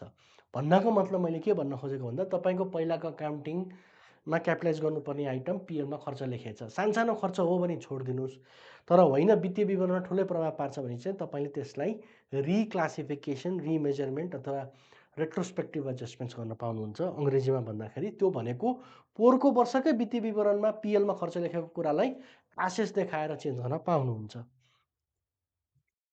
है। एन्ड बुललाई बुकमा कसरी भ्याल्यु गर्ने भन्नुभएको छ। यसको फेयर भ्याल्यु आउँछ भने फेयर भ्याल्युमा गर्नुहोस्, त्यसको आउँदैन त्यो चार्ज गर्ने हो भने त्यसको फेयर भ्याल्यु छैन भने जेरो गर्नुहोस्। नर्मल्ली साढे भनौँ, त्यसको भ्याल्यु नेपालमा त्यति देखिँदैन, छैन भने त्यो बेलामा त्यसको भ्याल्युलाई जेरो राख्नु पाउनुभयो। उल्टो पठाउँदाखेरि खर्च लाग्छ भने त्यसलाई पनि पिएलमा खर्च लेख्नुपर्छ। साढेको प्राइस आएन, साढेलाई के अरे अरू ठाउँमा पठाउनु पऱ्यो भने त्यसमा पनि मेरो ट्रकको चार्ज 5,000 रुपियाँ पर्छ भन्यो भने त्यो 5,000लाई पनि पिएलमा पहिल्यै खर्च लेख्नुपर्ने हुनसक्छ। प्राइस नआएको बेलामा फेयर भ्याल्यु हुँदैन भने चाहिँ। काउलाई मिल्क प्रोडक्सनको लागि राखेको छ, काउको डिप्रिसिएसन लाग्छ कि नै भन्नुभएको छ। गाईको डिप्रिसिएसन भन्दा नि पहिला सुरु काउलाई मिल्क प्रोडक्सनमा राख्नुभएको छ भने फेयर भ्याल्यु निकाल्ने हो। प्रत्येक अवधिको बिचमा त्यसको प्राइस तलमाथि हुनसक्छ। आज 50,000 पर्ने गाई 60,000, अथवा 40,000 पर्छ, त्यही अनुसार तपाईँको पिएल अकाउन्टमा तलमाथि हुन्छ। होइन केही गर्न सक्नु भएन, हुँदैन भने चाहिँ त्यसपछि चाहिँ बल्ल तपाईँले के गर्न पाउनुभयो, गाईलाई मेच्योर भयो, दुध उत्पादन हुने बेलामा भइसक्यो भने चाहिँ बल्ल त्यसलाई सक्नु हुँदैन, प्राइसै देखाउन सक्नु हुँदैन भने चाहिँ डिप्रिसिएसन गर्ने हो। तर गाईको केसमा नर्मली फेयर भ्याल्यु निस्किन्छ। त्यो गाउँमा राख्नु भएको गाई छ अथवा तपाईँको जुन क्षेत्र छ, जोग्राफिकल लोकेसन छ, त्यहाँ त्यो गाईको कति पाउँछ त्यो प्राइस लिन सक्नुभयो। होइन भने अघि नै मैले भने इन्सुरेन्स कभरेजकोले पनि एउटा खालको मोटामोटी फेयर भ्याल्युको आइडिया दिन्छ। त्यतिसम्मलाई तपाईँले एसेस देखाउन पाउनुभयो। सामुदायिक वनमा 80-81मा काठलाई ब्यालेन्स सिटमा मात्र इन्भेन्ट्रीमा राखेको थियो, बट यसमा लागेको काठ, वेज, अदर सबैलाई एक्सपेन्सिभ बुक गरेको थियो। अब यसलाई कसरी गर्ने? 81-82मा पनि स्टक हुन्छ भन्नुभयो। यो सामुदायिक वनमा भएको रुख भनेको व्यावसायिक प्रकृतिको रुख थियो तपाईँको। यदि मलाई सामुदायिक वनको त ऊ भएन, तपाईँको व्यावसायिक प्रकृतिको रुख थियो भने त्यो अघि नैको कुरा अनुसार हाम्रो त्यो यो क्याटेगोरीमा पर्छ,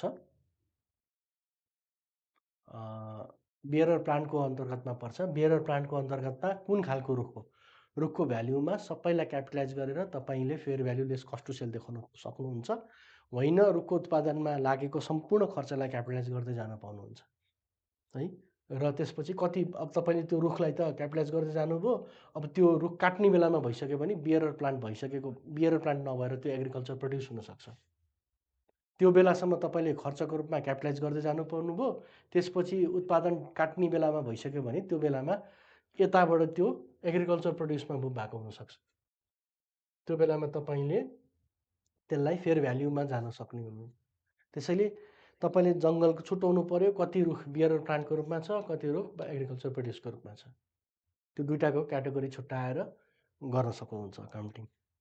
अब पहिल्यै तपाईँले क्यापिटलाइज गर्नुपर्ने आइटमलाई पिएलमा खर्च लेख्नु भएको छ भने रिजर्भलाई चलाएर तपाईँले पहिलाकै वर्षको करस्पोन्डिङ फिगरमा क्यापिटलाइज देखाउन सक्नुहुन्छ। असाढेनभन्दा अगाडि नै बोइलर चिकन सेल गर्दा त असाढेन अगाडि गर्नुभयो भने त नर्मल सेल्सबाटै क्याप्चर हुन्छ, गर्नै परेन फेयर भ्याल्युमा। Since fair value gain is recognise PL, can that unrealise gain be distribute as dividend? अब रिस्ट्रिक्सन छैन, अनरियलाइज डिभिडेन्डको रिस्ट्रिक्सन चाहिँ छैन। फन्डिङ हेर्नुपर्छ। लिगल रिस्ट्रिक्सन चाहिँ पिएलमा गरेको आइटममा यस्तो केसमा डिभिडेन्ड बाँड्नको लागि चाहिँ रोकेको छैन। कम्पनी ऐनले रिटेन अर्निङ भन्छ, फेयर भ्याल्यु गेन पनि रिटेन अर्निङमै जाने भयो, पिएलमै जाने भयो। त्यो भएर रिस्ट्रिक्सन चाहिँ देखिएको छैन। त्यसैले एज एन अडिटर चाहिँ तपाईँ विचार के गर्नुपर्छ भन्दाखेरि त्यो उसको क्षमताले पुग्छ कि पुग्दैन। एकदम टोटल डिभिडेन्ड डिस्ट्रिब्युटेडमा त त्यो इन्सिग्निफिकेन्ट हो भने दिन पाइयो, नत्र पाइएन। यो कुरालाई हामीले यहाँ सोधिरहँदाखेरि foreign exchange gain and loss पनि त हाम्रो अनरियलाइज गेन एन्ड लस पनि त एसओपिएलमा जान्छ। त्यहाँ चाहिँ हामीले इन्सिग्निफिकेन्ट हो भने, क्यापेसिटी छ भने डिभिडेन्ड सब्सिक्वेन्टली बाँड्ने भएकोहरू दिइरहेछौँ भने यहाँ पनि दिन नपाउने होइन, दिन पाउँछ। ब्याङ्क वित्तीय संस्थाकै हेर्नुभयो भने पनि त्यहाँ अनरियलाइज गेनको पनि 25% मात्रै एक्सचेन्ज इक्वलाइजेसन रिजर्भ भनेर क्रिएट हुन्छ, अरूलाई त बाँडिरहेको हुन्छ। त्यसले गर्दाखेरि नपाउने भने चाहिँ यहीँको उदाहरणले पनि छैन है। अरू चाहिँ पहिला गरिरहेको भए त्यहाँ चाहिँ फेयर भ्याल्यु गेन अनरियलाइज भएकोमा त्यहाँ सोचेनौँ, तर फरेन एक्सचेन्ज गेन लस भनेको नि अनरियलाइज हुनसक्छ, त्यहाँ पनि दिइरहेको देखिन्छ। आजको मितिमा 10,000 पेरेन्ट्स चल्ला हाल्दा आजको मितिमा 6 महिनामा एक दिन्छ र त्यो अघिकै कुरा होला। यो भने पनि NAS 16 पिपी अनुसार मेजर ओभररिङलाई हामीले पिपीको कस्टमा एड गर्थ्यौँ। अब बियरर प्लान्टमा पनि त्यही कन्सेप्ट लाउन मिल्छ। अनि मेजर ओभररिङ भनेको बियरर प्लान्टको केसमा प्लान्ट सपोर्टिङ स्ट्रक्चरलाई मान्न मिल्छ भन्नुभएको छ। अब यो ट्रिकी हुनसक्छ तपाईँको कुन नेचरको बिजनेस हो भनेर। अब मेजर ओभरअलिङ भनेको त्यसमा हामीले क्यापिटलाइज गर्ने पिपीमा NAS 16 अनुसार पिपीमा गर्ने भनेको त्यसको आयु नै बढ्नुपर्छ भन्छ मेजर ओभरअलिङ भनेको। र उदाहरण सी चेकको दिएको छ। सी चेकहरू भनेको नर्मल हुने चेकहरू चाहिँ रिपेयर एन्ड मेन्टेनेन्स हो, त्यसैले त्यसलाई चार्ज गर्न पाइँदैन। तर कुनै एसेट्सको लाइफै बढ्यो भनेको तपाईँले एउटा के अरे गाडी गर्दाखेरि गाडीको इन्जिनै चेन्ज गरेर ल्याउनु भयो भने त्यसको लाइफ बढ्न सक्छ भने त्यस्तो बेलामा चाहिँ क्यापिटलाइज गर्न पाइन्छ भनेको छ। त्यसैले अब यहाँ तपाईँले भन्नुभएकोमा सपोर्ट मात्रै ओभरअलिङ गर्ने भनेर एउटा बियर प्लान्टको सपोर्ट मात्रै दियो भने त्यसलाई क्यापिटलाइज गर्न पाउँछ भनेर सुन्नु भएको छ। म चाहिँ पाउँछ भनेर भन्दिनँ। किनकि प्लान्टको उत्पादन जति सुरुमा भनेको छ, सपोर्ट दिए पनि नदिए पनि उत्पादन मिति, एक्टिभ प्रोडक्सन गर्ने मिति त्यति नै हुनसक्छ। स्याउ मेरो घरमा 10 वर्ष फल्यो भन्दैमा स्ट्यान्डर्ड 8 वर्ष छ भने 10 वर्ष लग्ने भन्ने चाहिँ प्रायः हुँदैन है। किनकि त्यो एक्टिभ प्रोडक्सनको लाइफ चाहिँ त्यसले स्ट्यान्डर्ड चाहिँ हेरिन्छ। किनकि अकाउन्टिङ स्ट्यान्डर्डको मर्म भनेको एसेट्स नेचरको हो, इकोनोमिक बेनिफिट 1 वर्षभन्दा बढी अवधि आउँछ भने चाहिँ एसेट्स देखाउनुहोस् भन्छ। तपाईँलाई प्लान गर्न चाहिँ दिँदैन फेरि है। नभएको एसेट्सलाई नभएको भन्न दिँदैन। त्यसैले probable inflow of economic benefits भन्छ र फेयर भ्यालुलेस कस्ट टु सेलको कुरा गर्छ। त्यसैले यो स्ट्यान्डर्डलाई हेर्नुपर्छ। अवधि बढाउन पाइयो भन्दैमा अन्टसन्ट अवधि बढाउनु चाहिँ स्ट्यान्डर्डले भन्दैन। त्यो बेलामा इम्पेयरमेन्टले फेरि समात्छ। तपाईँले के अरे लाइफ डिप्रिसिएसनको लाइफ बढाएर 8 वर्षलाई 12 वर्ष बनाउनु भयो भने पनि त्यो बेलामा इम्पेयरमेन्ट टेस्टिङ गर्नुहोस् भन्छ र इम्पेयरमेन्ट टेस्टिङ गर्दाखेरि त्यति फ्युचर त्यसको फेयर भ्याल्यु नै निकाल्न सक्नु भएन पनि फ्युचर इकोनोमिक बेनिफिट ल्याउँदाखेरि त्यति उठ्दैन भने त्यसलाई फेरि इम्पेयरमेन्ट गर्नुपर्छ। त्यो कारणले गर्दाखेरि त्यस्तो बेनिफिट दिन्छ जस्तो लाग्दैन।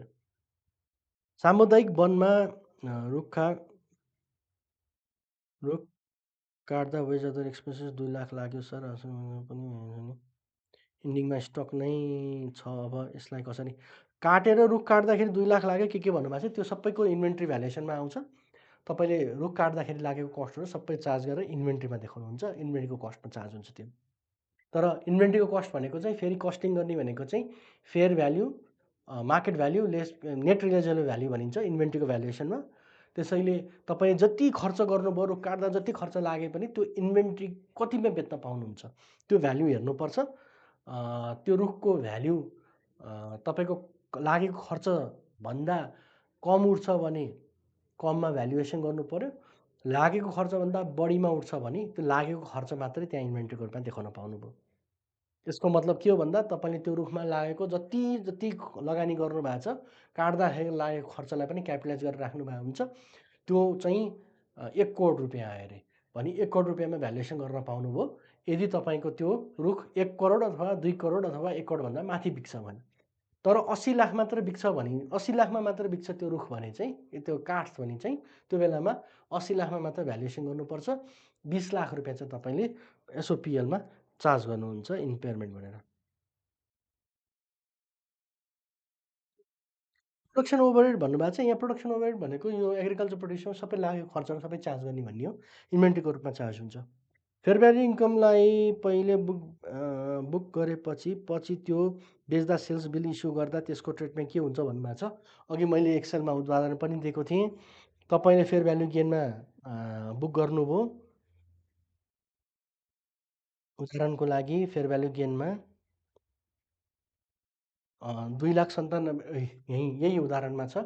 2987500 र एसओपिएलमा गएर आम्दानी बुक गर्नुभयो। तर तपाईँले बेच्दाखेरि योलाई चाहिँ 40 लाखमा बेच्नुभयो भने 40 लाखमा बेच्दाखेरि बिल चाहिँ तपाईँले पुरै यो 40 लाखको काट्नुहुन्छ इन्भेन्ट्रीमा सेल्स बुक गर्दाखेरि। ट्याक्स तिरिसकेको भएर त्यति कन्सर्न भएन। तर तपाईँको नाफा चाहिँ दुईवटा अलोकेसन्स हुन्छ। दुईवटा नाफा कसरी अलोकेसन्स भयो भन्दाखेरि त्यो 40 लाखको मध्ये 29,87,000को इन्कम चाहिँ पहिलोको वर्षमा देखिया हुन्छ। पछाडिको इन्कम चाहिँ 2012मा देखेको हुन्छ। खालि तपाईँको फेयर भ्याल्यु गेन चाहिँ रिभर्स हुन्छ। त्यसैले सेल्स चाहिँ सब्सिक्वेन्टमा देखिए पनि आम्दानीमा चलाइसकेको हुन्छ। यो अलोकेसन्स मात्र गरेको हो। तपाईँको यो एसेट्सले गर्दा गेन एन्ड लस घटेर जाने त हो नि। 40 lakh is your sales, cost of sales चाहिँ 29,87 हुन्छ र प्रफिट चाहिँ तपाईँको 10,125 हुन्छ। त्यति मात्रै हो। यसलाई चाहिँ कस्ट अफ सेल्समा ट्रिट हुन्छ पछि चाहिँ।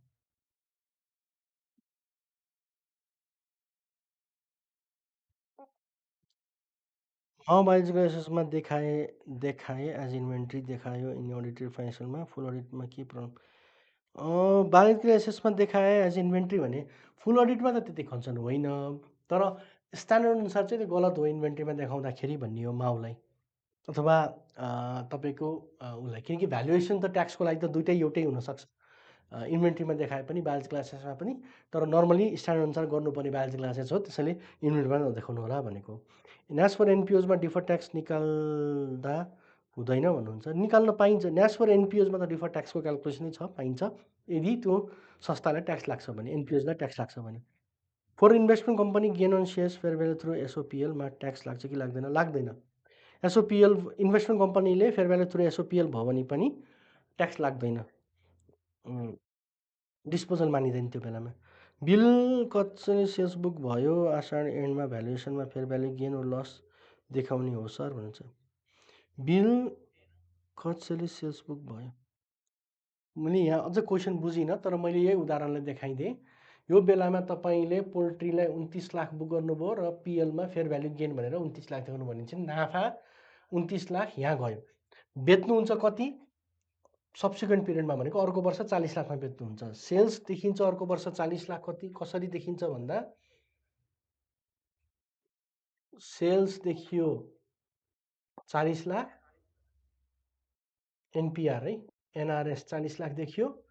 टु अब अगाडि नै बायोलोजिकल एसेट्स पोल्ट्री भनेर एसेट्स बुक गर्नु भएको छ। बायोलोजिकल एसेट्स पोल्ट्री भनेर देखियो 2987500।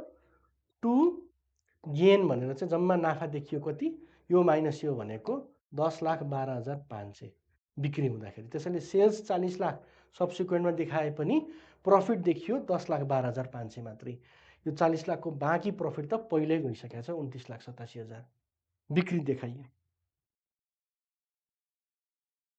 डिफर ट्याक्स के फरक पर्दा क्रेडिट हुन्छ भन्नुभयो। डिफर ट्याक्स भनेको अकाउन्टिङ डिप्रिसिएसन बेस र ट्याक्स डिप्रिसिएसन बेस भयो भने ट्याक्स लस धेरै छ, 7 वर्षसम्म ट्याक्स लस क्यारी फर्डर गर्न पाउने भएर त्यसमा पनि डिफर ट्याक्स क्रेडिट हुन्छ। मोटामोटी अहिले नेपालमा देखिएको भनेको मेजर डिफर ट्याक्स यो दुईटामा हुन्छ। त्यो बाहेक प्रोभिजन्सहरू गर्नु भएको छ भने ग्रेच्युटीको अरूको प्रोभिजन्सहरू छ, ट्याक्समा क्लेम गर्नु भएको छैन भने त्यहाँ पनि हुनसक्छ एसएसएममा नगएको केसमा। In case of cooperative for fair value gain के गर्ने सर भन्नुभएको छ। कोअपरेटिभमा पनि सेम अकाउन्टिङ, यहाँ कोअपरेटिभ भए पनि जे भए पनि अकाउन्टिङ त्यही हो। त्यसैले एसएमइज, एमइज, एनएफआरएस जे लागे पनि एग्रिकल्चरलाई अकाउन्टिङ यही हो। नर्सरीमा स्टक भ्यालुएसन अकाउन्टिङ ट्रिटमेन्ट भन्नुभएको छ। नर्सरीको स्टक भ्यालुएसन्स पनि वनस्पति हो भने ऐगस्ते हार्भेस्ट हो कि बेयर प्लान्ट हो छुट्याउनुहोस्, त्यसको हिसाब गर्नुहोस् भन्ने।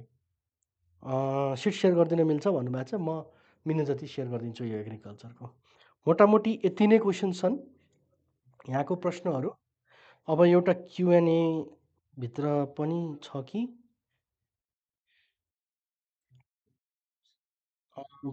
रिसोर्स मेटेरियल माग्नु भएको छ, म पठाइदिन्छु।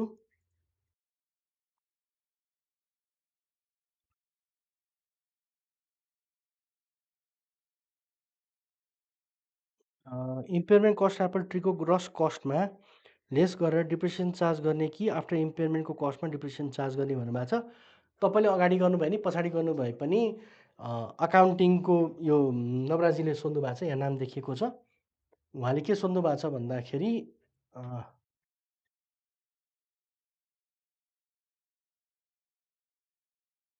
यो कुरा सोध्नु भएको छ, अकुमुलेटेड डिप्रिसिएसन अगाडि गर्ने कि अकुमुलेटेड इम्पेयरमेन्ट गर्नु भन्नुभएको छ। नर्मल्ली कस्ट लेस अकुमुलेटेड इम्पेयरमेन्टले अकुमुलेटेड डिप्रिसिएसन गर्नुभए पनि रिजल्ट भनेको डब्लुडीमा के फरक पर्छ भन्ने हो, त्यहाँबाट हेर्ने हो। त्यसैले त्यसले आउने रिजल्ट सब्सिक्वेन्ट रिजल्ट चाहिँ सेम नै आउँछ। तर नर्मली चाहिँ पहिला डिप्रिसिएसन काटिन्छ, त्यसले नै पुग्यो भने किन इम्पेयरमेन्ट गर्ने भन्ने हो। इम्पेयरमेन्ट भनेको चाहिँ अब नर्मल हो, डिप्रिसिएसन चाहिँ नर्मल हो भन्ने बुझिन्छ, त्यही भएर हो पहिला सुरु डिप्रिसिएसन काट्ने चलन छ। प्र्याक्टिकल केसमा कापको एफी कसरी अघि नै कुरा भयो, इन्कम ट्याक्स लाग्छ कि अघिको कुरा भयो। यो एप्पल कारोबारको धेरैको कुरा त्यही नै रहेछ, यतापट्टि क्वेसनमा आएको भएर त्यही नै क्वेसन छ सबै।